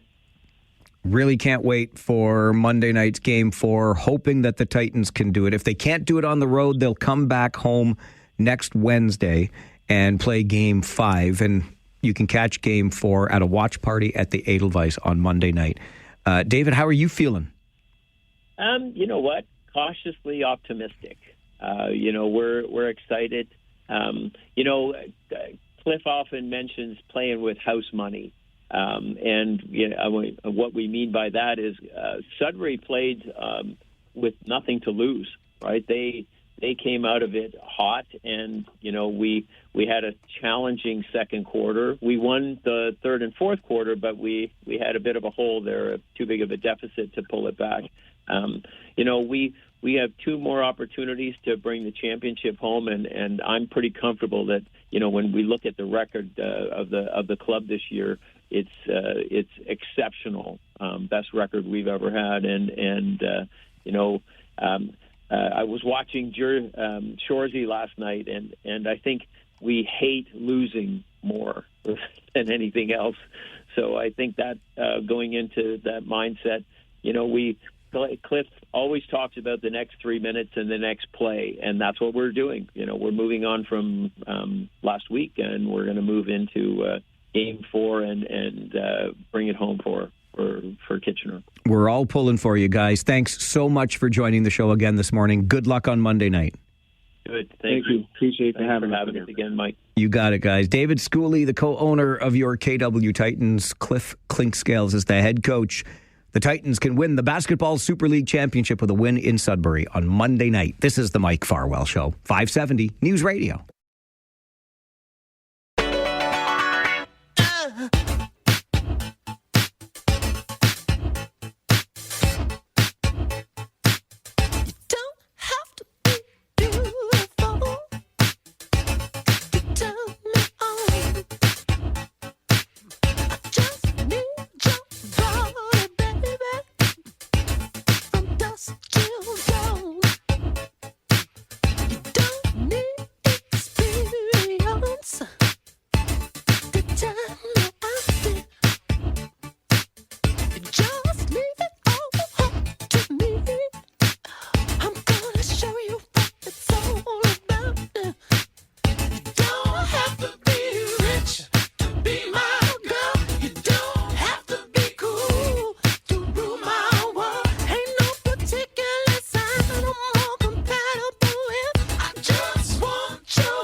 It is an all-request Friday celebrating the music of Prince, and that is Kiss by request for Dave, as we welcome our Friday 4 Roundtable guests to the program. Something else we do every Friday, just like all request. 11 until noon, we discuss the week's big stories with some guests around the virtual table. Those guests this morning, Linda Ockwell-Jenner, the president of MotivationalSteps.com. Linda, good morning. David. Good morning. Oh, there you I'm are. all the better for seeing you. Can you see me? Yes, I didn't hear you right away, though. I thought you were still on mute, but I didn't see the mute sign. Anyway, it's nice to see you and hear you, Linda. It's lovely to see you, and it's really nice to be back on the Friday 4 panel. I always find it very much fun and interesting. David Kuhn joins us as well, former board chair at KW Accessibility. David, good morning to you. Good morning, Mike. How are you doing? I'm doing really well. Our buddy Edward Ferruzel, the ED at KW Accessibility, was on the news this morning talking with our Josh Piercy about that upcoming potential strike at Grand River Transit. Yes, I know. That was, let's hope it doesn't happen. That's where I'm at. I completely understand that. Always good to hear from Edward. And Steve Bentley, of course, is here, managing principal at Northern River Financial. Bentley, good morning. Spitfires. What did you just say? I don't know. I know the Kitchener's going to win. Okay. I thought you just said go Spitfires there. And did you have... No, I didn't say go. I just said Spitfires. Gotcha. I'm looking forward to it. When's the first game? Tonight. Were you been under a rock? So you got a log. No, I was just curious if you were going to be traveling up this afternoon. Yeah. Wow. Did you have Range is all. Did you have your fingers in your ears when we were playing Prince, by the way? What's the matter with you, Bentley? I just have a certain place for that kind of music. Okay, fair enough. And the Rangers have home ice advantage. We're starting at the odd tonight. Good. Okay, let's get down to business because there is much to discuss. I mean, the plane story, the Ontario government plane, it feels like the story began and ended in about 6 days because we learned that it had been purchased and then it was sold right back to Bombardier. Listen, you make sense of it, but Linda, I'll start with you. Why was a plane for the Ontario government such a bad idea? Okay, so I don't know whether anybody knows it, but I think we're in a recession maybe. We've got lots of problems with another country very close by. Lots of people can't afford to live. The food is going up. And Ford goes and buys a plane, which costs a lot of money when there's other ways he can get from A to B. I understand he said, oh, well, it's like Ontario's like travelling all the way to Texas. I've got to travel across Ontario. And why it makes me very angry, a lot of people can't even travel today because they can't afford it because the plane crisis with the gasoline, they can't even get on a plane and travel anywhere. How can he afford a plane with all the prices of the gasoline going up and everything? I think he was being sneaky. I don't know about you guys. I think he's saying to himself, okay, I'll buy a plane. It'll cause a lot of problems. And then I'm going to be a good guy when everybody says that's bad. And I'm going to sell it back. And then they'll think I'm a really good guy and I care about the homeless and having, no food and all the rest of it. And we'll vote for him again. I think he's being sneaky and manipulating us. But he sold the plane at no profit. Yes, we He's didn't just wasted. Yeah. We didn't lose any money on it, so there's that side of it. David, what do you think? I want to know what Bombardier gained for it. Look, I think I actually don't have a problem with the plane itself. What I have a problem with is the pattern, because it feels like this is classic Doug Ford. Create the situation, take the heat, then turn around and fix it so you can say you listened. So it's kind of like setting a fire just so you can be the one to put it out and then call yourself a hero. Yeah. And, if you go back to Doug Ford's first year in office, there were lots of announcements that on paper should have been very fine, but the execution was very bad. So again, this is what I say about classic Doug Ford. And then there's this persona, this aw shucks everyday guy image. Look, Doug Ford's a very wealthy man, and I have no problem with that. And, but I do have a problem with pretending like, you're like everyone else while making decisions like this. And then you act surprised by the reaction, and then you pull back. And because you're telling me that nobody in the government thought that spending this money, what is it, $29 million on a jet in this economic climate with everything that's going on, there wouldn't be a backlash? So either they misread it badly or they knew exactly what they were doing, kind of along the lines of what Linda said. And I mean, look at what just passed with the FOI law. Very, very convenient, right? So instead of getting it right the first time, they go through this cycle again. Announce, backlash, reverse, reset. I think at some point we need to stop giving credit for putting out fires and start asking why he keeps setting them in the first place. Mm-hmm. So yeah, Doug, look what you did. You're saving us from the fires that you start and then pour jet fuel on. Thanks a lot. I love it. Pour jet fuel on. But why are we talking about the fires? Why aren't we talking about why you are setting the fires? Very good way to look at it. Steve Bentley, why was the plane a bad idea? Yeah. We start with correct. Have $100 million in jets that they supposedly use. A couple of them are the same as the Bombardier that Doug Ford bought. And of course, the U.S. is where he wants to spend a lot of his time flying across Canada potentially. But do you know only 10% of the airports in Ontario can actually handle that particular jet? I mean, the federal government just spent $700 million on new aircraft, but they do fly around the world. And why does he not say, this is what I want to do, and then get a reaction to it instead of going through the process of buying something and then saying, oh, look what I have.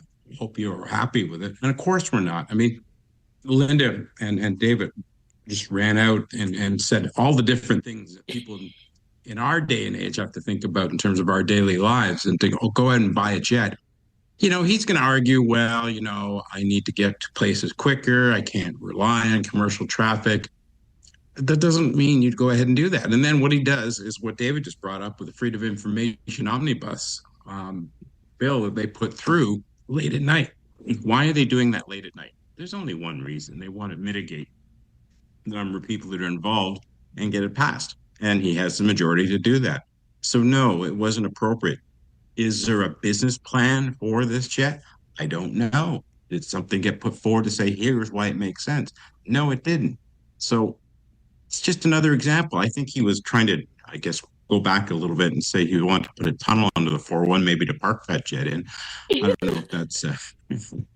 and so we just the monies that he's put in people's pockets with land acquisition and distribution to developers and the Ontario Science Center and taking over the Billy Bishop Airport. I mean, it's just so many things. It's a little of a southern flavor for me, and I don't want to go further than that to say we need to look down south to see some of the examples of what Mr. Ford is doing right now. So no. If we had a reasonable business plan and people agreed with it, okay, but not the way it was done. Yeah, and I think that's the key here. And really, this might have been a chance to build that reasonable business plan and communicate with the public. And now, given the way this has gone, because the plane idea has been talked about for decades, and no government has really had the guts yet to pull it off. And then the way that Doug Ford tried to pull it off has probably set this back for generations of future governments here in Ontario. If you ever wanted that plane, which you could make a business case for, you really could. And here we are. Steve Bentley, Linda Ockwell-Jenner, and David Kuhn with us on our Friday 4 Roundtable this morning. We'll take a break and come back with a conversation about something that was raised at Waterloo Council earlier this week.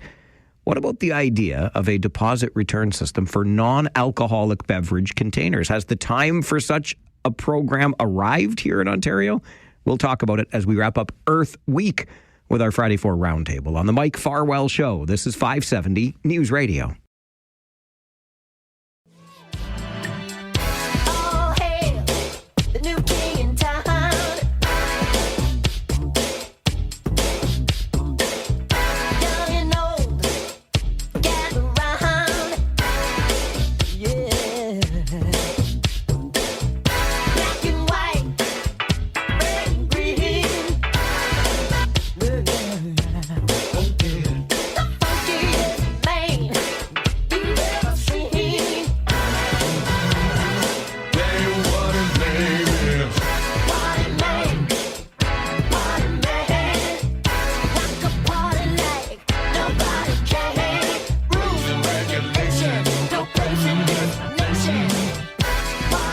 Comes from the soundtrack of the Batman movie. It's Party Man by Prince on this All Request Friday, All Prince edition. David Kuhn, Steve Bentley, Linda Ockwell-Jenner with us on the Friday 4 Roundtable this morning. I'll start with David on this next question, which is about a deposit return system for non-alcoholic beverage containers in this province.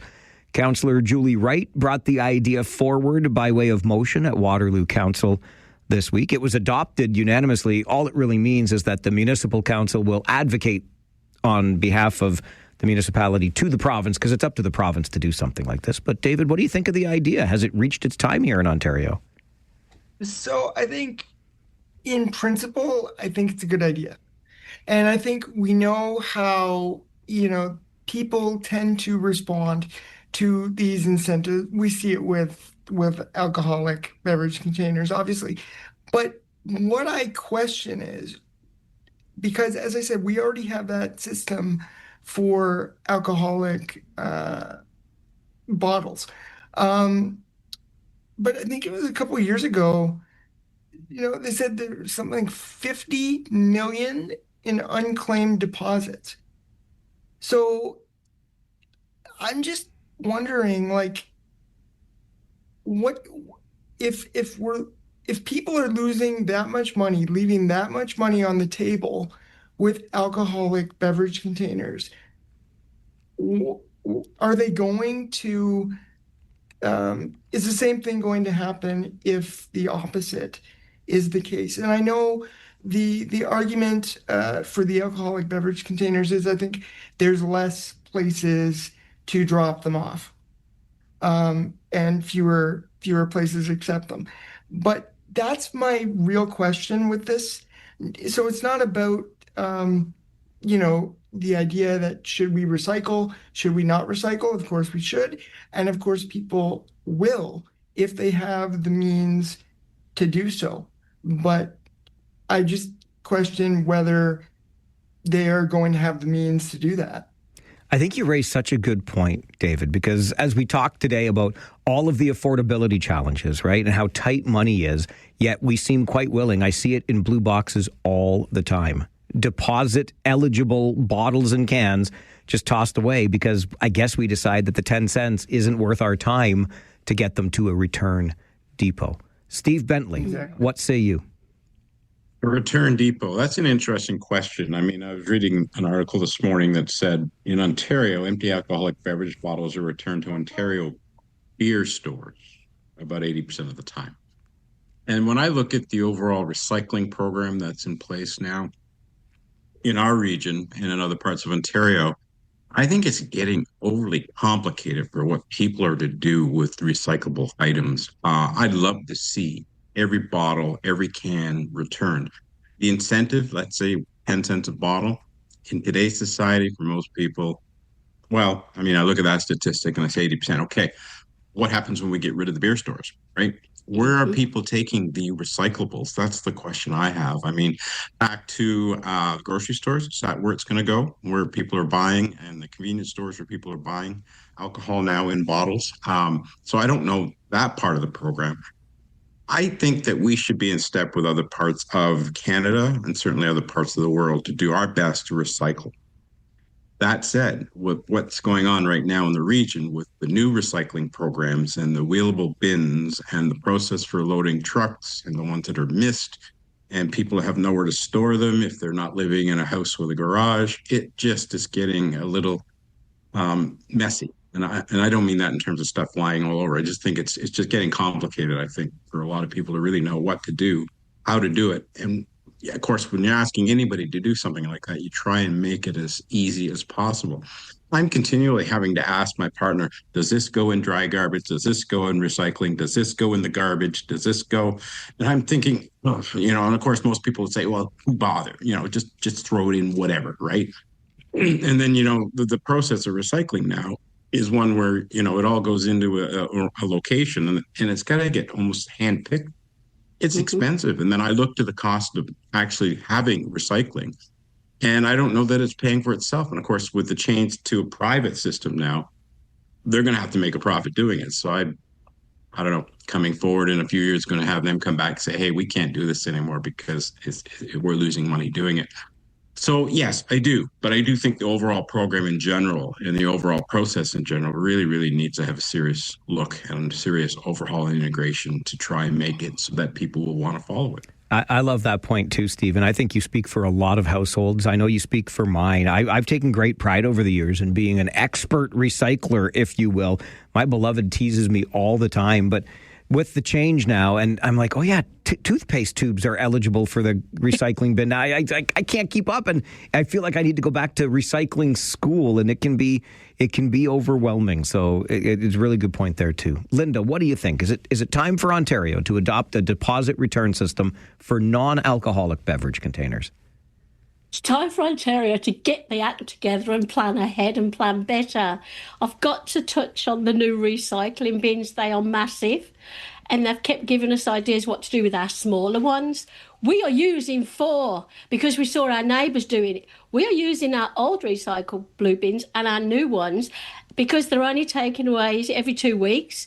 For goodness sake, people, we pay more taxes, we pay more for everything, and you're giving us less. Onto the bottles. I know that the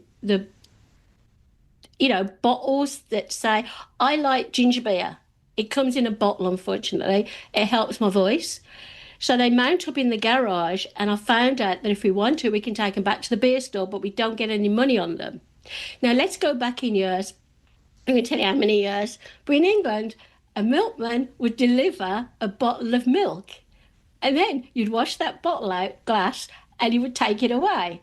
So the only thing I can think of when the beer store disappears is if I go to a grocery store or a little store and I buy a bottle of something, anything, and they charge us, if you bring it, no, they can't charge us. But basically, I think we should take it back, the glass bottles back to the stores we got them from, whether we get a deposit on it or not, and not be lazy. You mentioned Earth Day, and we're talking about, the earth is going to blow up in a few years because we use too much electric, too much gas and all of that.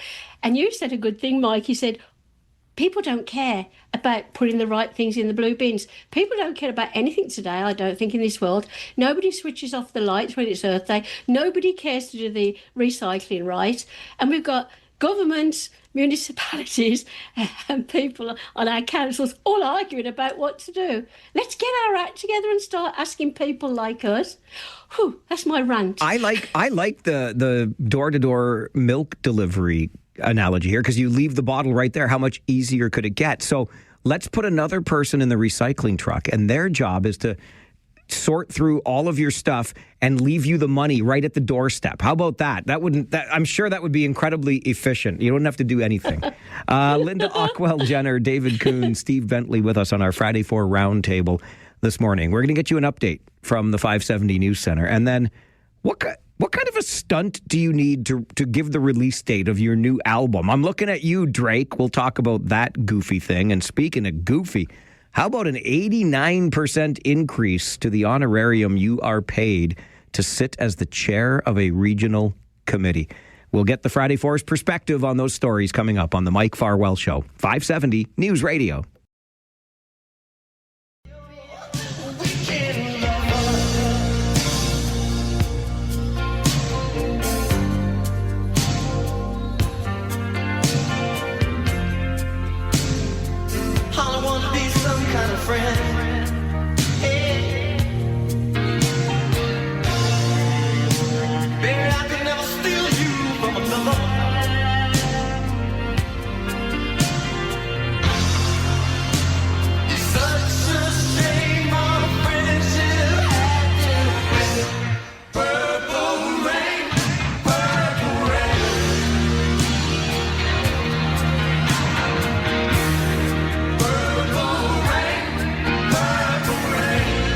Come on, Bentley. Even you. Come on with your coming on. You got to get behind a little Purple Rain. It's no Raspberry Beret, but let's go. I could use a Raspberry Beret at this stage of life, too. Yeah. Hang tight. 25 more minutes, you can go shopping for Raspberry Berets. It's all Prince all the time on our All Request Friday today. And Tony and Patty both wanted to hear Purple Rain. Dare I say, the signature Prince song. It is our Friday 4 roundtable. The aforementioned Bentley is Steve Bentley, Managing Principal, Northern River Financial. Linda Ockwell Jenner is with us, the president of motivationalsteps.com. And David Kuhn is here as well, former board chair at KW Accessibility. I want to make sure I set this up properly because it got lost in translation a little bit yesterday. So the context is this. If you are a regional councillor in our region, you earn a salary of roughly $50,000. If you are one of those councillors who chairs one of 3 committees of regional council, you get an additional $7,400 in pay. But thanks to a vote just this week at regional council, that $7,400 in pay increases by about $5,500, taking you to about $13,000 in pay. So you've got your salary of $50,000-ish.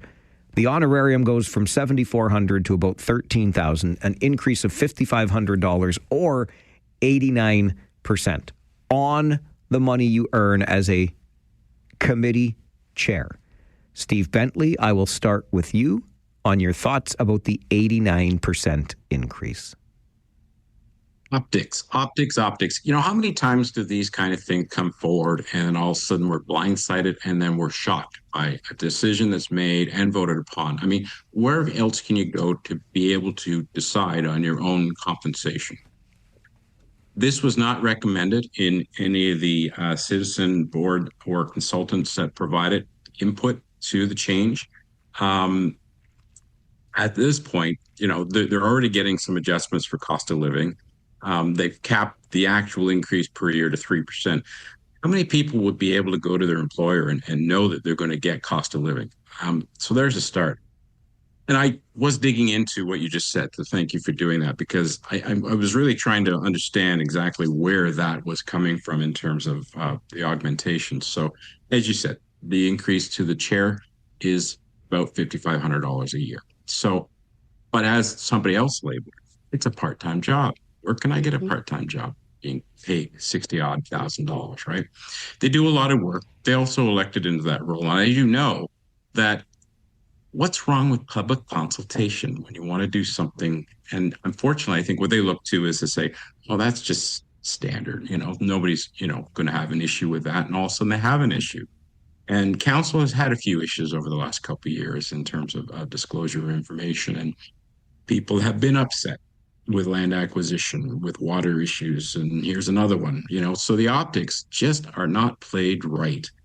If, again, and I'm thinking back to a prior discussion we had a little while ago about putting something forward so the electorate can see what the proposal is, whether it's through a citizen committee, but again, no professional recommendation for that increase to the chair. Is it warranted? They're saying, well, we want to be in line with the Police Services Board. Well, that's a different kind of board to start with. Now we're talking about elected regional councils, councillors, I should say. And so it is slightly different. You can't directly compare the two.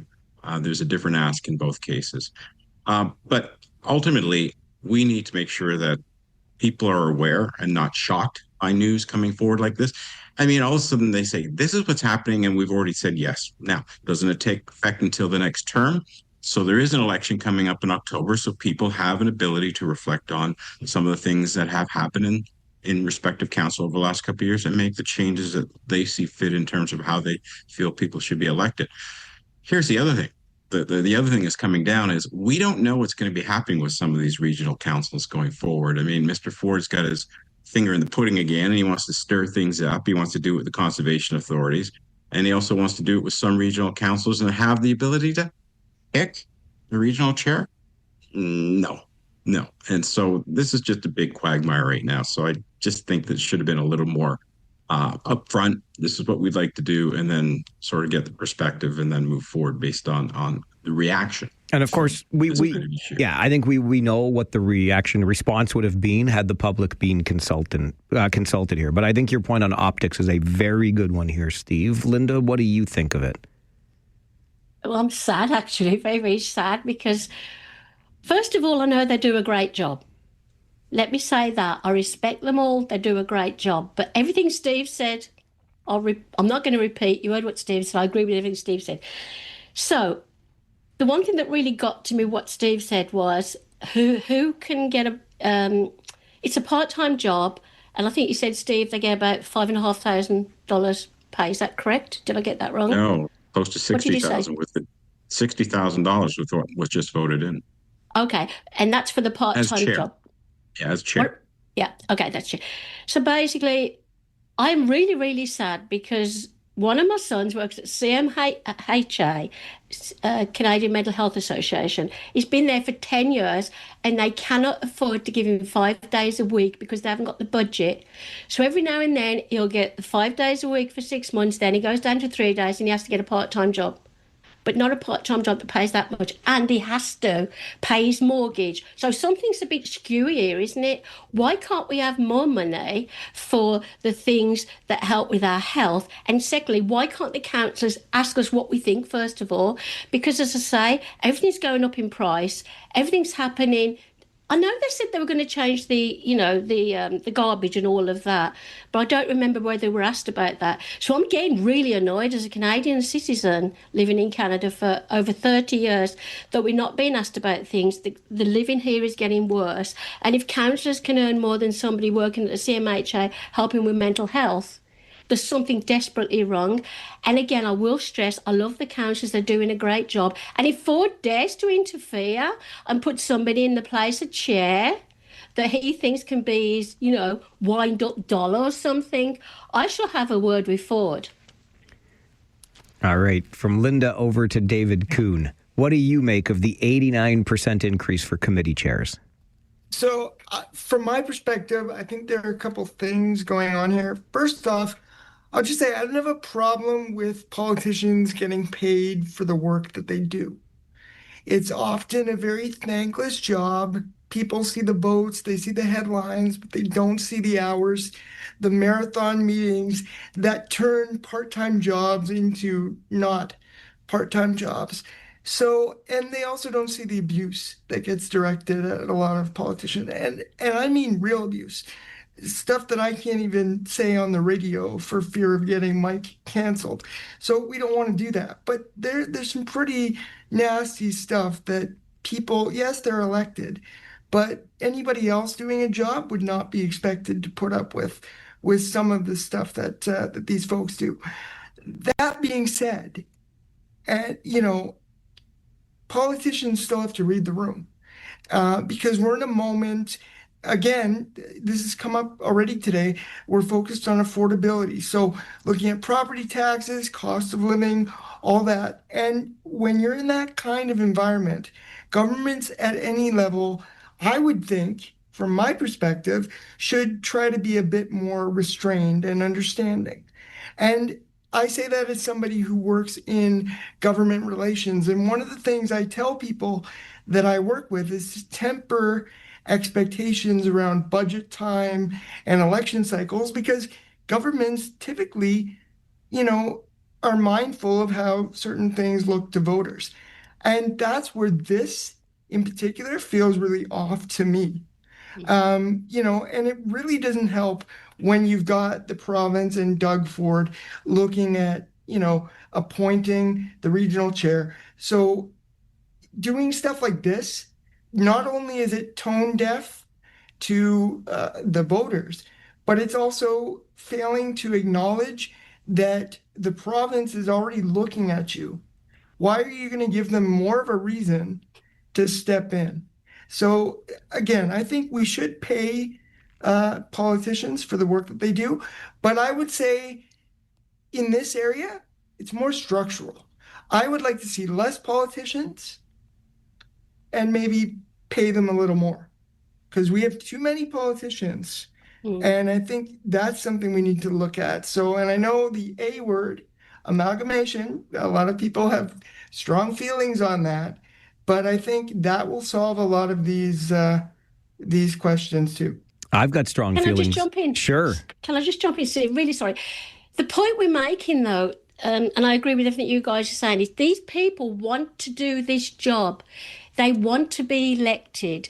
And it's the same as anybody, a non-for-profit, the same as my son. He wants to do that work, but he can't ask for a pay rise. So, and he doesn't come to us and ask us, obviously, the general public. So what I'm saying is, if you decide to do any job and you're not paid enough and you go and ask your boss for more money, it's not going to happen, whoever it is. So basically, even though we elected these people, you said it then, Mike, they're tone deaf, they're not listening to what we're saying, and they're not asking what we want.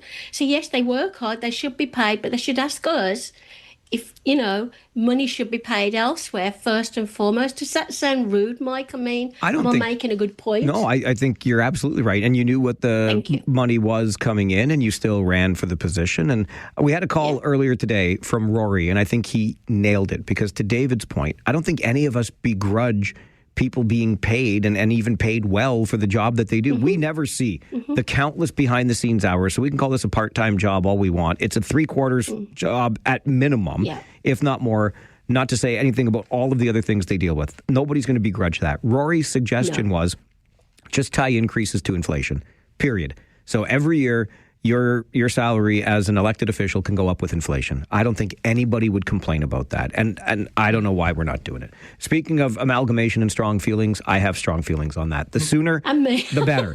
But I'll leave it right there. Mike. Okay. When does a publicity stunt require the services of our fire department? I guess when Drake does it. We'll talk about the ice sculpture gone wrong coming up on the Mike Farwell Show with our Friday 4 Roundtable on 570 News Radio.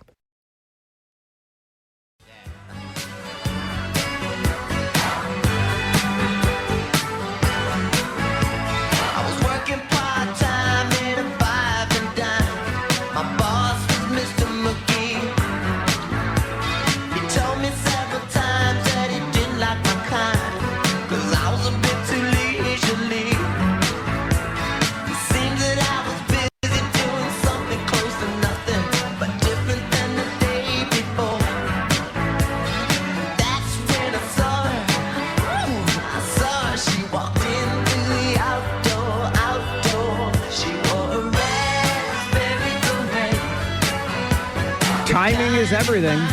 And that's what DJ Dev decided to play on this All Request Friday Prince edition. It's Raspberry Beret, but requested by Farwell's Force member number 35. Clinton and Marion wanted to hear some Raspberry Beret. We referenced it earlier. Okay, we're running a little short on time, but how much time do you need to talk about the latest stunt from a multimillionaire? Is Drake a billionaire yet? I'm not sure.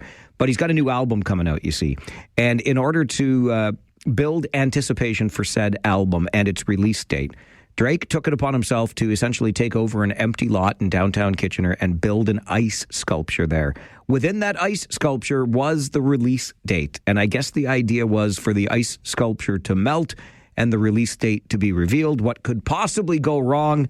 I don't know, people showing up with pickaxes and blowtorches to melt the ice faster. Linda, what do you make of Drake's decision to build the massive ice sculpture? I don't even know who Drake is. Atta girl. So if he has to build an ice sculpture, really? He didn't ask. Tell everybody he didn't even ask. No. Who the hell does he think he is? He thinks he's Drake. Yeah, I'm not a Drake person. I know there's been guns outside his house and everything. Don't listen to his music. Don't care who he is. He's big-headed, he's spoilt, and he's made a lot of work for everybody. And if anybody buys his record, so be it, or whatever it is. Over to you guys. I love it. I feel the same. What a sense of entitlement that he thinks he can just go do this. David Kuhn, your thoughts? Well, Linda's undecided there. No, you know what? The Drake, I remember him before he was Drake, when he was an actor. But anyway, look, I feel like there's a theme for a lot of these questions today, and it's read the room and being tone deaf and a whole bunch of other stuff. Look, it's a music video. It's about marketing. It's supposed to get attention. Well, mission accomplished. But you're setting off a massive explosion in a major urban center. And, people are going to wonder what that's all about. Post 9/11 world. Things going on, stuff like that's going to happen. People are going to freak out. People are going to be concerned, and rightfully so. So whether the city approved the explosion is beside the point. I mean, I don't know why they would have, but okay, fine. But then the public reaction is the public reaction. And then you layer on the ice sculpture, which again, creative idea until, you think about open flames. Suddenly the fire department's there. It's a big safety issue. So, I mean, at a certain point, you have to go, is it worth it? Because 2026, how much technology do we have to, create certain scenarios without all the physical, the stuff that we needed to do years ago to make something happen, pyrotechnics, special effects, whatnot. So I don't know. I'm not as adamant as Linda about it, but I still think it's ridiculous. And leave it to people to climb on the ice sculpture, put themselves at risk, the pickaxes, the blowtorches. And the amount of water warm water firefighters had to use. Imagine if we had that happen around here with our current water situation. It was like upward hundreds of thousands of gallons of, anyway, I'll just leave it there. Steve, you're still on mute, and we'll get your thoughts now on Drake's ice sculpture stunt. Oh, come on. What's more important in life right now? I mean, what did they end up having to pay police and fire and all the other services and cost of water for this silly ice sculpture, as far as I'm concerned? And they've had prior issues, like with I think there was a music video that was shot and they got involved with pyrotechnics and there was an issue. And so Toronto Council clamped down on some things. But where does that get reviewed and approved? I mean, what did they think people were going to do, right? They're going to just try whatever they can do to get the ice chipped away so they can find this magical date of some album being released. And Linda hit it on the head. He's just an entitled, selfish, narrow-minded, as far as I'm concerned. I didn't say that. He wants to do what he wants to do, and everybody should just go along for the ride. So I'm not supportive of it in any way, and I don't think council should have approved this, as far as I'm concerned, because obviously they didn't look into it deep enough to sort of say, okay, what are some of the things that could happen if we do this? And obviously they didn't do that. So I just think there's so many other things we should be focused on in our lives, and a release date for some artists. Now, he is living on the bridle path amongst areas, so he is a prominent citizen. He goes right back to Degrassi Junior High. So we have a history, but I'm sorry, this is ridiculous. If it was the release date for a Rush album, I might feel differently, but Drake, I don't know. Rush wouldn't do that. Exactly. No. Good boys, those Rush boys are, Getty and Alex. Steve Bentley, Managing Principal, Northern River Financial. Linda Ockwell-Jenner, the president at motivationalsteps.com. And David Kuhn, former board chair at KW Accessibility. Really appreciate you carving an hour out of your day and week for us. Thank you all for being here, and please do enjoy the weekend ahead. You too. Have a good weekend, everyone. We get my raspberry beret. You get your raspberry beret and stay out of the purple rain while you're at it. Kitchener Rangers tonight at home to the Windsor Spitfires. We know Bentley's cheering for the Rangers. We'll have the game for you starting with pregame coverage at 6:30. All right, we're going to get you to the 570 News Center for an update, and then phone lines are open to you as they are for our final hour together every week. Free Phones Friday is about to begin. Stay with us. It's the Mike Farwell Show on 570 News Radio. So when you call up that shrink in Beverly Hills, you know the one, doctor, everything will be all right. Instead of asking how much of your time is left, ask him how much of your mind, baby. 'Cause in this life, things are much harder than the afterworld. This life, you're on your own. And if the elevator tries to break you down, go crazy, punch a higher floor.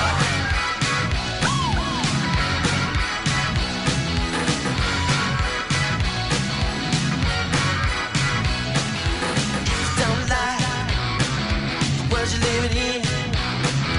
Take a look around, at least you got friends. It is Prince and Let's Go Crazy on this All Request Friday, celebrating the songs of Prince. Sandy wanted to hear that one. And thanks to Ron for the email to Mike at 570news.com. Ron said, when you played Party Man from the Batman soundtrack earlier, you forgot to say by whom it was requested.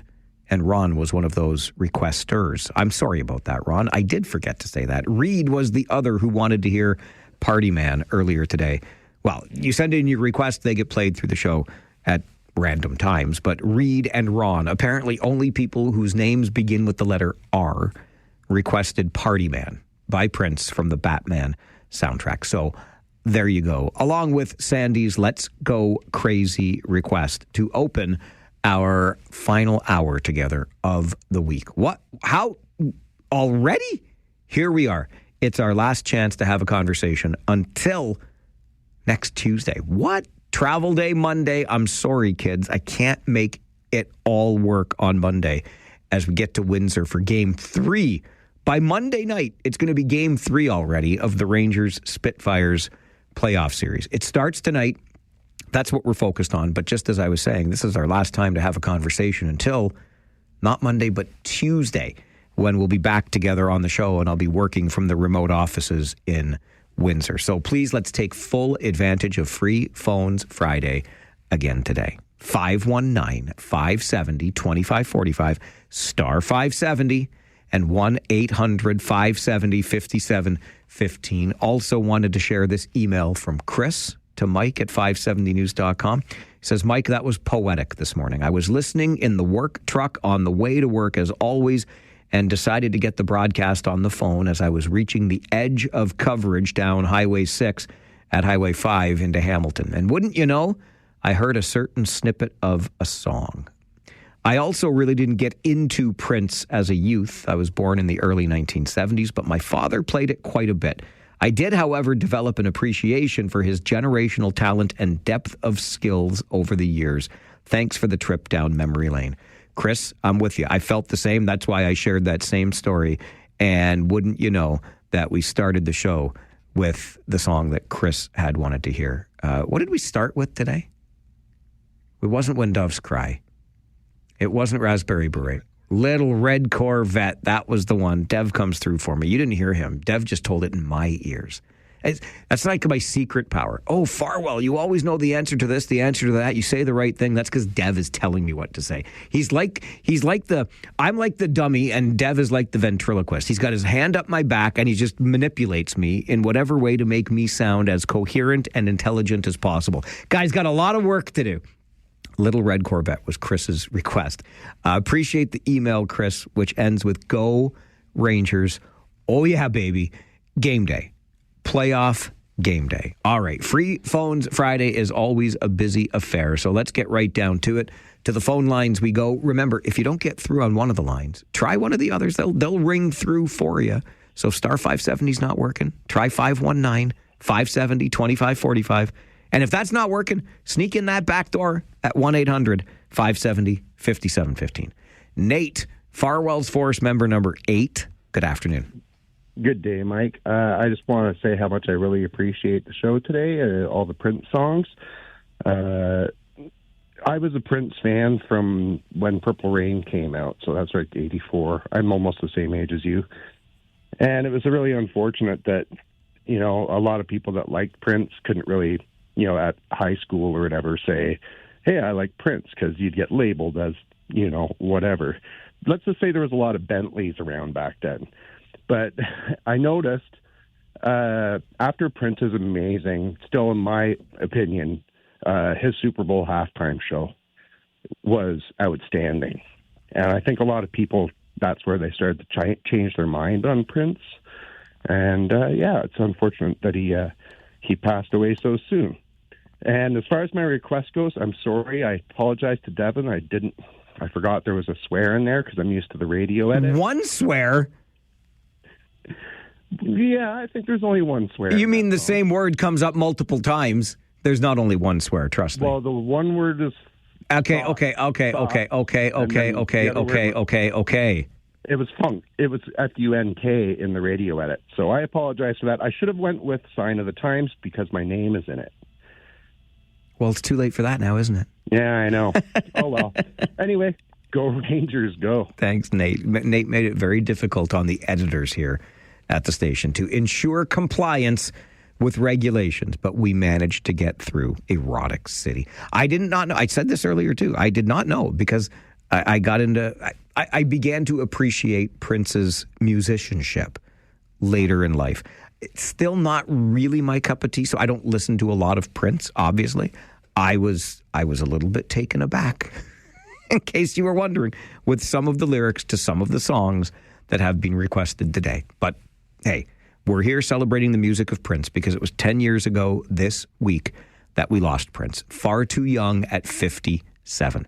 So what Prince song comes up next? Well, that's the beauty of All Request Friday. You just don't know, do you?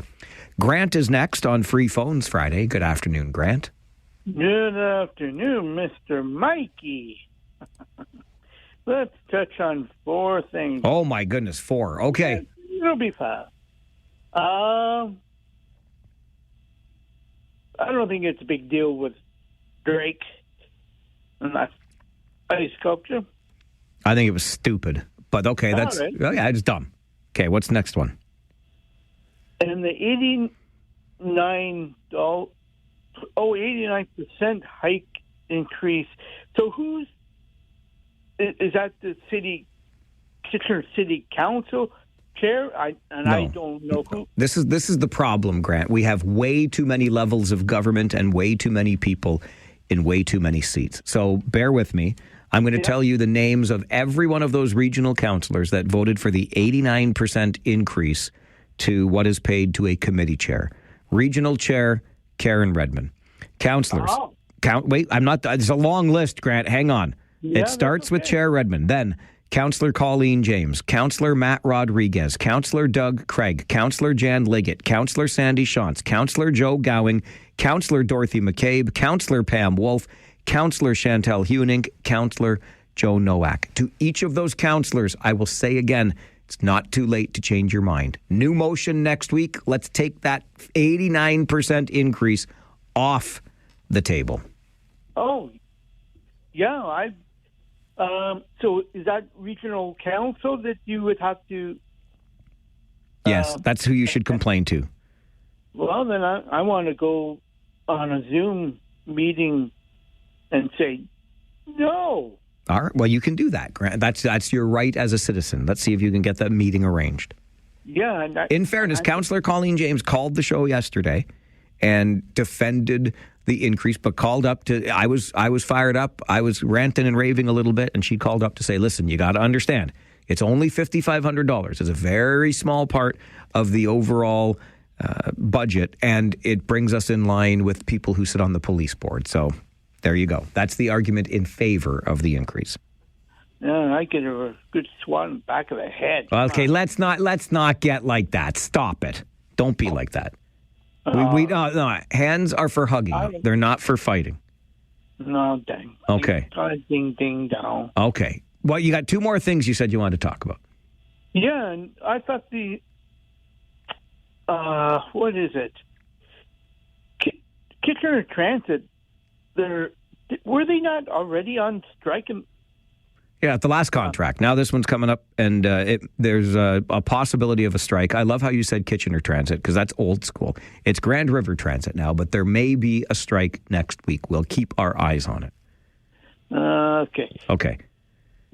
And how's that girl that has cancer that you had on, that little girl that you said was a sweetie pie that was on your show, or maybe her dad was on the show? I remember who you're talking about, Grant. That would be little JJ, who is a massive, Jordan is her name. She just rang the bell because she finished her chemo and went all the way up to Sault Ste. Marie to watch the Kitchener Rangers play a playoff game to celebrate being done with chemo. She's a huge Rangers fan. She's been to all kinds of games. She follows the players, everything.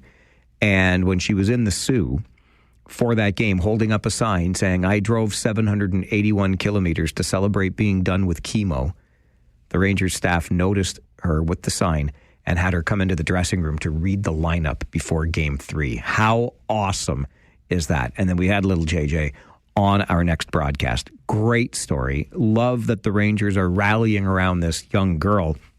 Love how passionate she is about the team, and love that we're finally starting the playoffs versus Windsor tonight. The Western Conference Championship, the Wayne Gretzky Trophy. Game 1 tonight. Pre-game starts at 6:30 right here on your home of Kitchener Rangers hockey. Free Phones Friday continues on the Mike Farwell Show, 570 News Radio.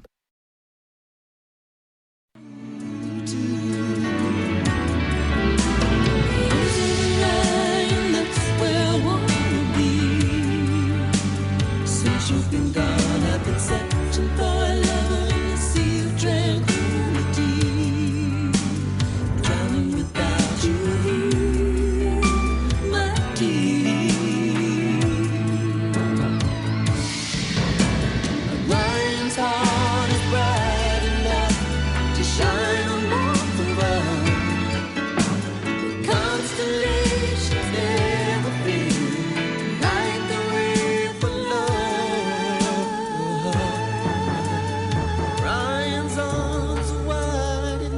The Arms of Orion. Prince with a little help from Sheena E. on this All Request Friday, celebrating the songs and music of Prince. That one by request from Andre today. Free Phones Friday. It's the way we close out our show together every week. Open phone lines to hear from you.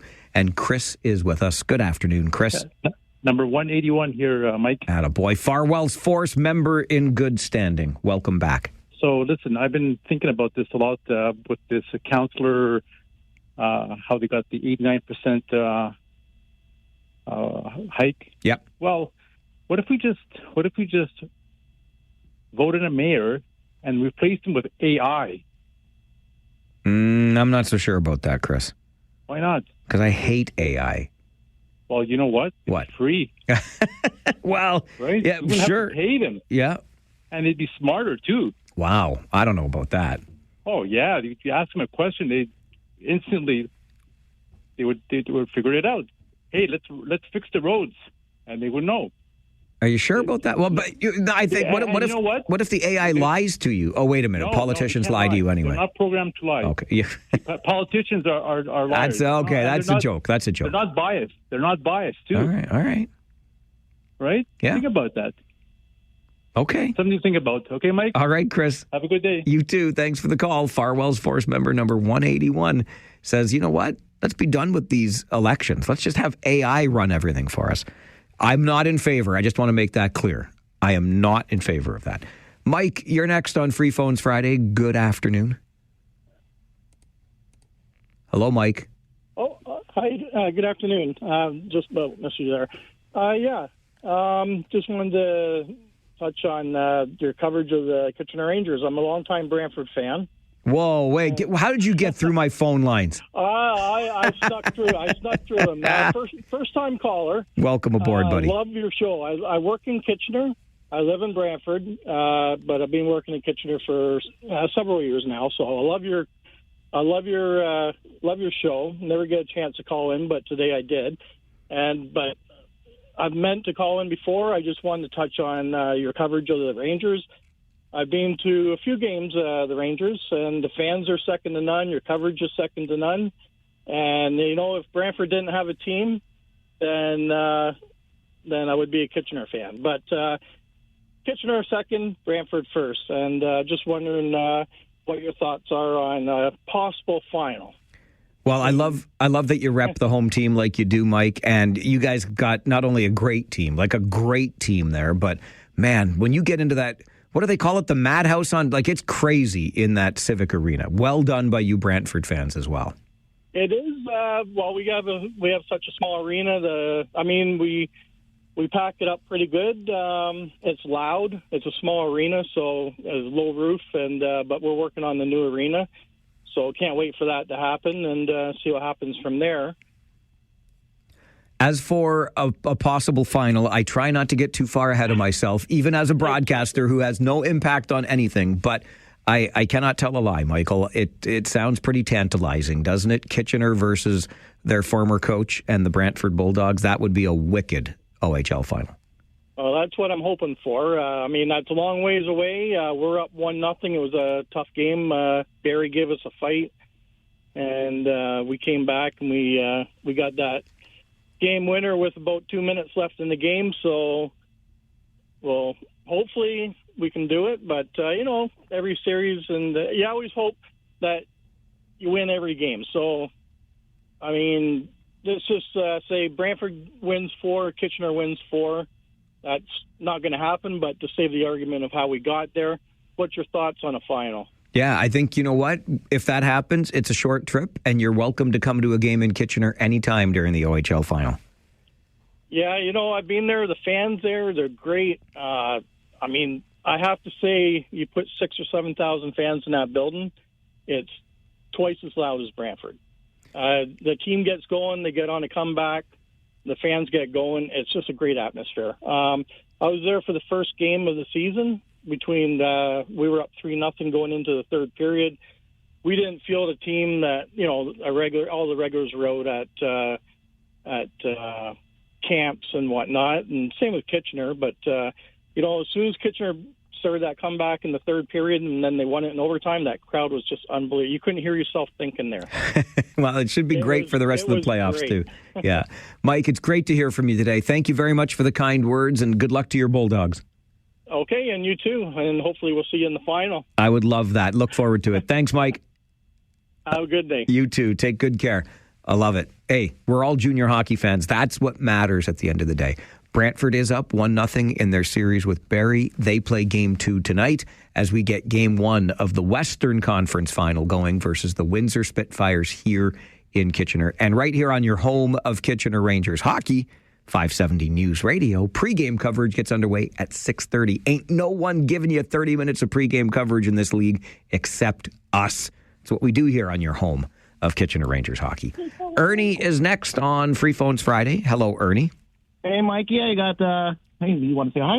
Hello, Mike. Zayner, how you doing, buddy? Good. Hey, Zayner, you're a Kitchener Rangers fan, aren't you? Yep. You know, Zane, you know what I think you should do? What? I think you should try to get your dad to take you to the game tonight. Okay. Okay. Hey, Ernie, you going to take Zayner to the game tonight? I think if he says go Rangers really loud, me and Zayner are going to go to the game tonight. Zayner, let's hear it. Okay, wait, I missed that. Do it again. Oh, my gosh. I can hear the yelling, but the phone is, I don't know if the phone's too far away, but that sounded pretty good, Ernie. Well, we are on speakerphone, and Mikey, thanks for that. Hey, buddy. So, wait, was that loud enough? Is Zayner going to the game tonight? Zane, what do you think? Can you do it one more time? Oh, yeah. Zayner's going to the... Listen, you muckety-mucks better come up and say hi at the booth. So, we'll see what we can do, and... the other thing is, it's a PD day. You got to listen to that for the rest of the day to go to the game. Right, Mike? That's perfect. Always listen to your father. Obey thy father and mother. I read that in some commandments somewhere. My mother's not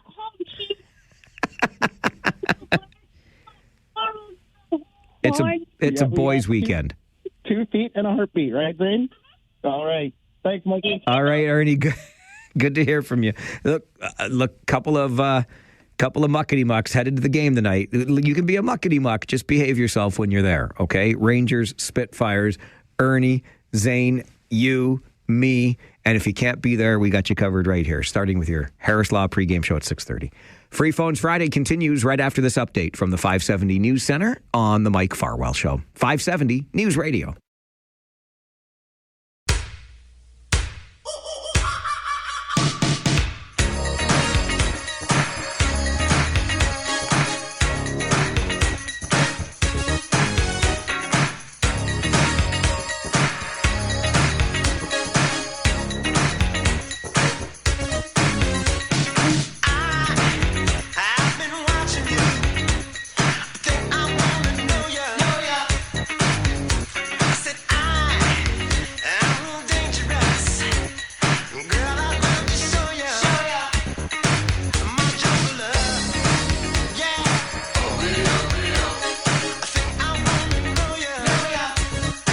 Right there is Morris Day and The Time, a song called Jungle Love. On this All Request Friday, celebrating the songs of Prince. What? Well, Prince wrote it, you see, and I'm pretty sure it showed up on the soundtrack to Purple Rain. Morris Day and The Time with Jungle Love on your All Request Friday here on the show. That one requested by Andrea, Farwell's Force member number 273.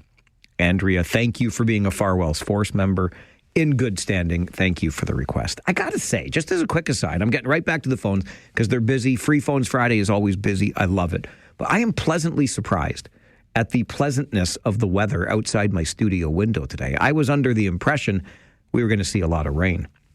I got up on the ladder yesterday, took down the Christmas lights. Don't make fun of me. My beloved made fun of me online for the world to see. She said it's the first time her Christmas lights have ever been down before June. I don't think that's true, love. I don't think that's true, but my memory's not what it used to be. But I got those Christmas lights down yesterday on a beautiful day, trying to take advantage of the nice weather before it got wet today, but it's not wet yet. Looks really nice. How nice have these past couple of days been, though? Oh, my gosh. Anyway, every time I take down the ding-dang lights, I ask myself the same question. I mean, they've been up since November, so that's 5 months they're hanging from my eaves. I could leave them for another 6 and I'm ready for next November. Like, what am I doing here? I question my life choices all the time.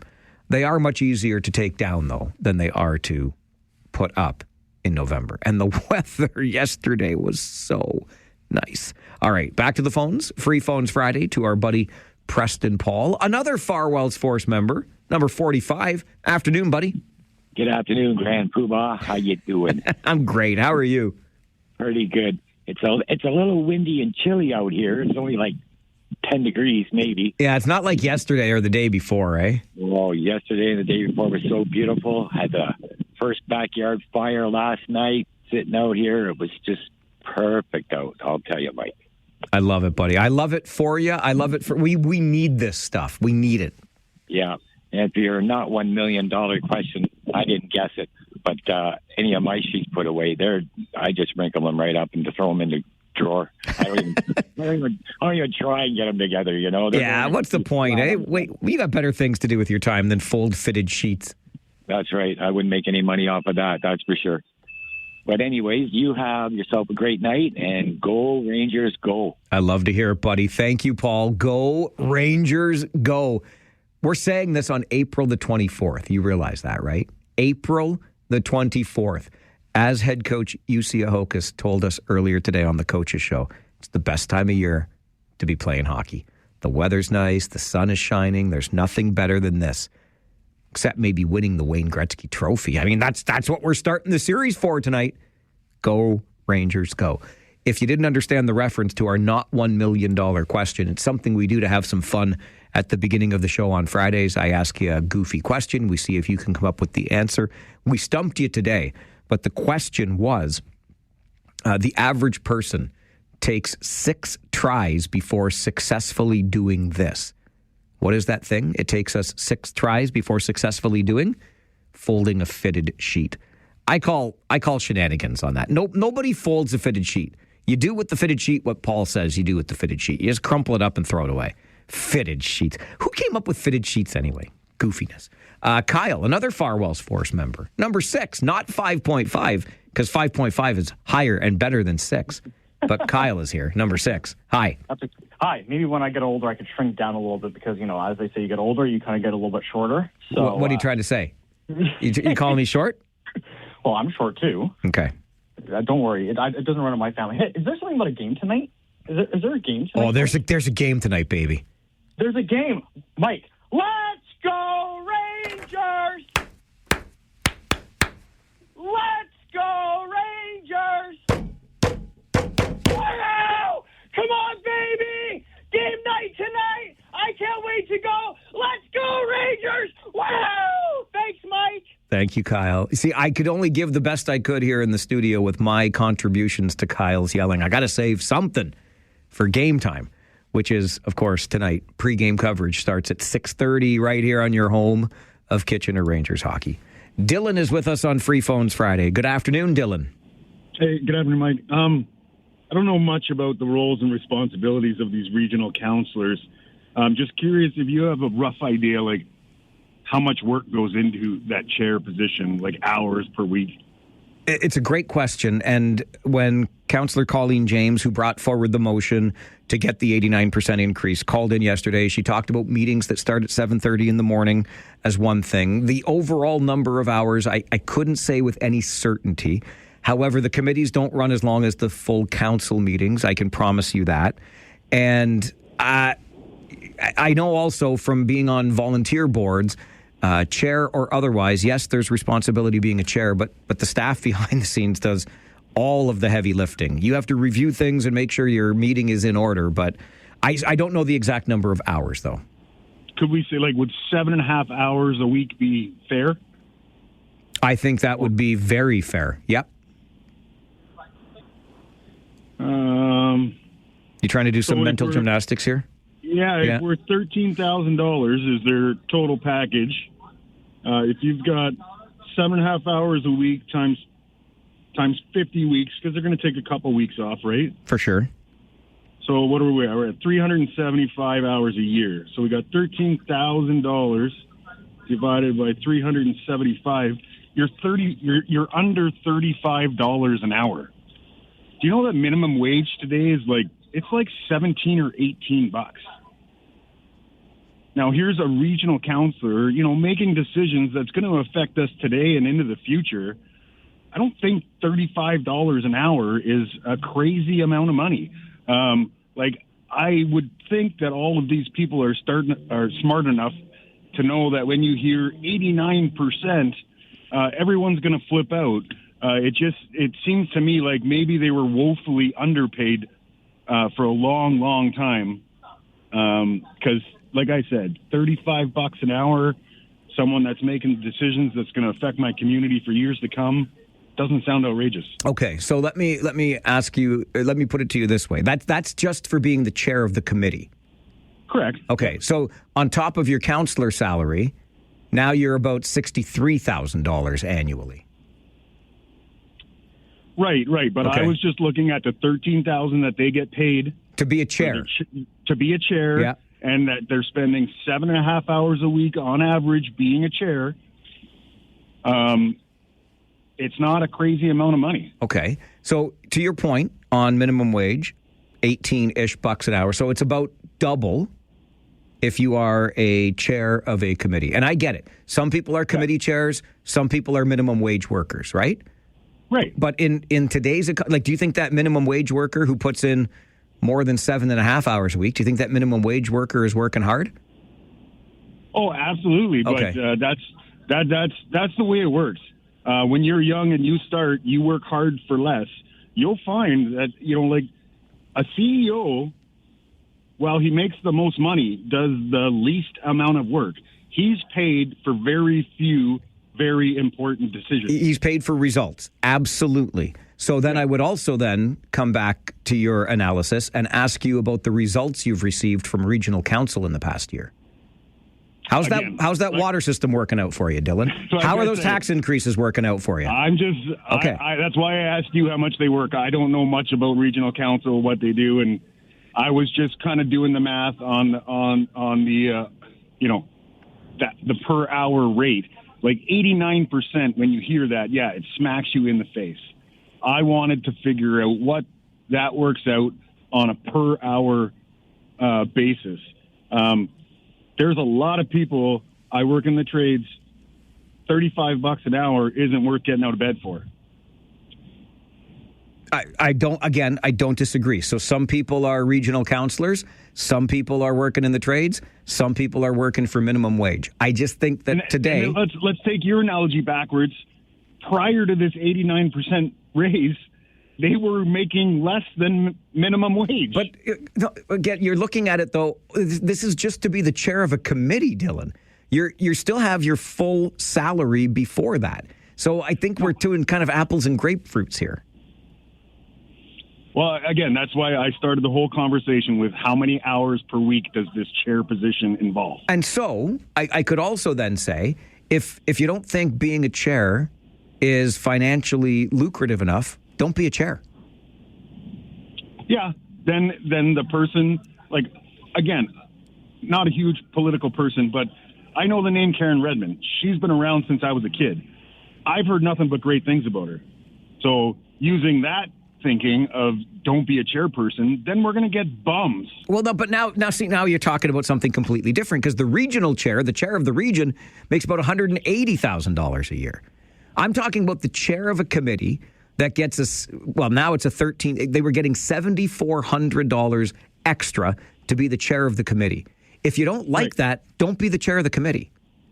Right. And so if the good people in those positions now don't want to do it, then we got to find someone to do it for $7,400 a year. But they're already doing it for $7,400 a year. Right. And obviously they must be woefully underpaid if they're willing to take the public backlash over this 89% raise. All I'm getting at is I don't think $35 an hour is outrageous. I think the people are hearing the 89% bouncing between their ears, and that's all they can think of. $35 an hour ain't a ton of money. But it is to a lot of people, Dylan. A lot of people. Sure. I get that. Okay. But to a lot of other people, $35 an hour is peanuts. And so it's all perspective. So for whom are you governing? All the people or just the wealthy people? All the people. All the people. That's people that are making $80 an hour and people that are making 18. Right. Okay. You know, and we shouldn't strive to be at the bottom. We shouldn't strive for our political leaders to be scraping by. Are they, though? Are they scraping by? Because they're sure as hell lining up to get elected. So they got $13 grand for chair position on top of a $50,000 wage for being what is their total package? Yes, if you're a chair now, your total package comes out to about $63K, not counting benefits. And it's $63K is garbage. Well, sure. What do you think? Do you know that the median income in this community is 44? Right, which is way too low in my opinion. Agreed. So you're getting what are you getting? You're getting 50% more than that just off the hop. This is why I think you have to understand, Dylan, why people might get a little vexed about this. Right. But I don't like the argument. You know, people shouldn't be striving to have everyone brought down to a low level because some people are there. Agreed completely. So what I want to know is that quality people, you need quality pay. Do we not have quality people today?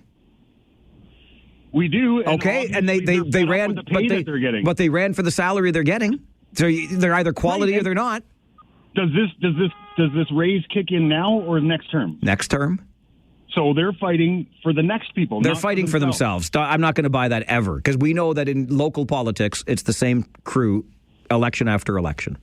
Well, then everyone who doesn't like the 89% can vote for someone else. I know, but we know that won't happen. So, and that's fine. But anyway, I want, Dylan, I'm with you. I don't want to race to the bottom, but I want to see that rising tide bringing up the rest of the boats. And when people on median in this community are pulling down about 44, and you got tons of people working for minimum wage and 6.7% more people unemployed, it's just not the right time. It's not the right time. Yeah, I don't know. I just it bothers me when there's people in the world with millions and billions of dollars, yet we all spend our energy fighting amongst ourselves for the scraps that are left over. Call me a communist, whatever, but I would never. We should be having these arguments with the people that are making them, the millions and the billions, and let everyone earn. Like, no one should be living on $44,000. I have no idea how that's even possible. I hear you, brother. And I couldn't do it. The only thing I will call you is a devil's advocate, and I appreciate you being that today because it's a great conversation. Thanks, Mike. Thanks, Dylan. I know that was done with intent, and it's perfect. That is absolutely the sides of the coin that we're talking about here.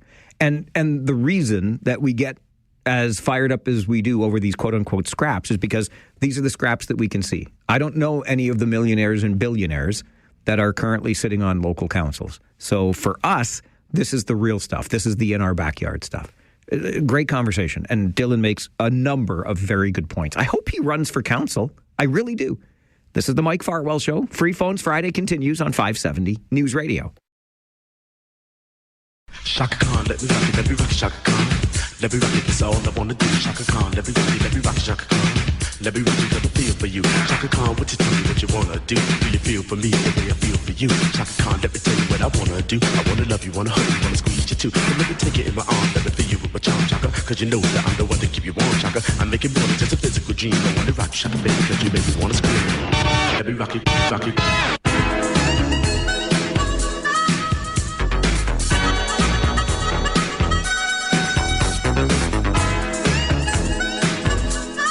It is an all-request Friday, Prince edition, as we celebrate the songs of Prince. This is I Feel For You by Chaka Khan.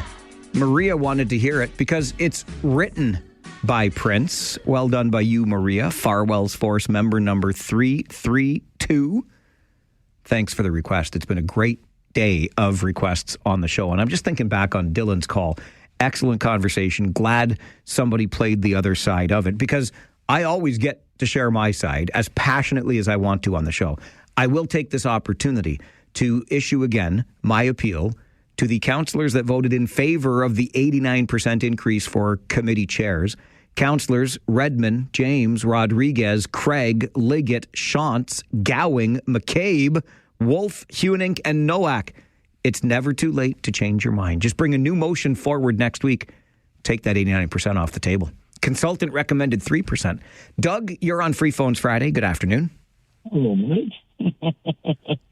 So it's number 212 coming at you from the other end of the show today. Attaboy. Yeah, I gotta say, the caller you just had on definitely raised some really, really good points. It's kind of hard to take that 89% out of the job out of context. But if they're already making $67,000, you know, it really does. It doesn't have the same the same disadvantage or advantage for the person involved. I'm not quite sure the logic when you're talking dollars and cents in two different jobs. It's crazy, but anyway, I wanted to get in here because I'm running real short on time here, Doug. Okay, well, the basketball game is at Monday night. It's Monday night, right? The Titans, yep, up in Sudbury. And there's a watch party at the Edelweiss. That's it. Okay. Well, that's what I got to make sure I see. And I know I'm always saying go Rangers, but I want to see the Titans pull it off. They've worked very hard, and Mr. Scully in particular has been so devoted to this city and to this sport and bring us the best basketball. I hope they tie it off. So. All right, Doug. Thank you for that. Game 4, Titans, Sudbury 5, Monday night, basketball Super League title on the line. I'm going to try to squeeze in Dan. I got like 40 seconds for you, Dan. All right, thanks, Mike. I appreciate it. I just wanted to say one thing about that increase. You can say testicles on the air, right? You just did. Oh, sorry, buddy. That's okay. Yeah, the testicles on these guys, like arrogant or what, Mike? People scratch and claw to get 4%. Have a great day, buddy. Thank you. All right, Dan. And this is the every person's view of it. Dylan presented a very strong case for the other side. Some of us are regional counselors. Others of us are just radio talk show hosts. It's as simple as that. We're also part-time radio sports broadcasters, and I will be at the Memorial Auditorium tonight with Josh Piercy for Kitchener Rangers, Windsor Spitfires, Game 1 of the Western Conference Championship. Pre-game coverage gets underway at 6:30 right here on your home of Kitchener Rangers hockey. Got to run. See you at the rink tonight. I'll be with you here if you can't be at the rink tonight. And we'll come back and have more of these conversations next Tuesday morning. Monday is a travel day for us. My name is Mike Farwell. You are a force for good. Bye for now.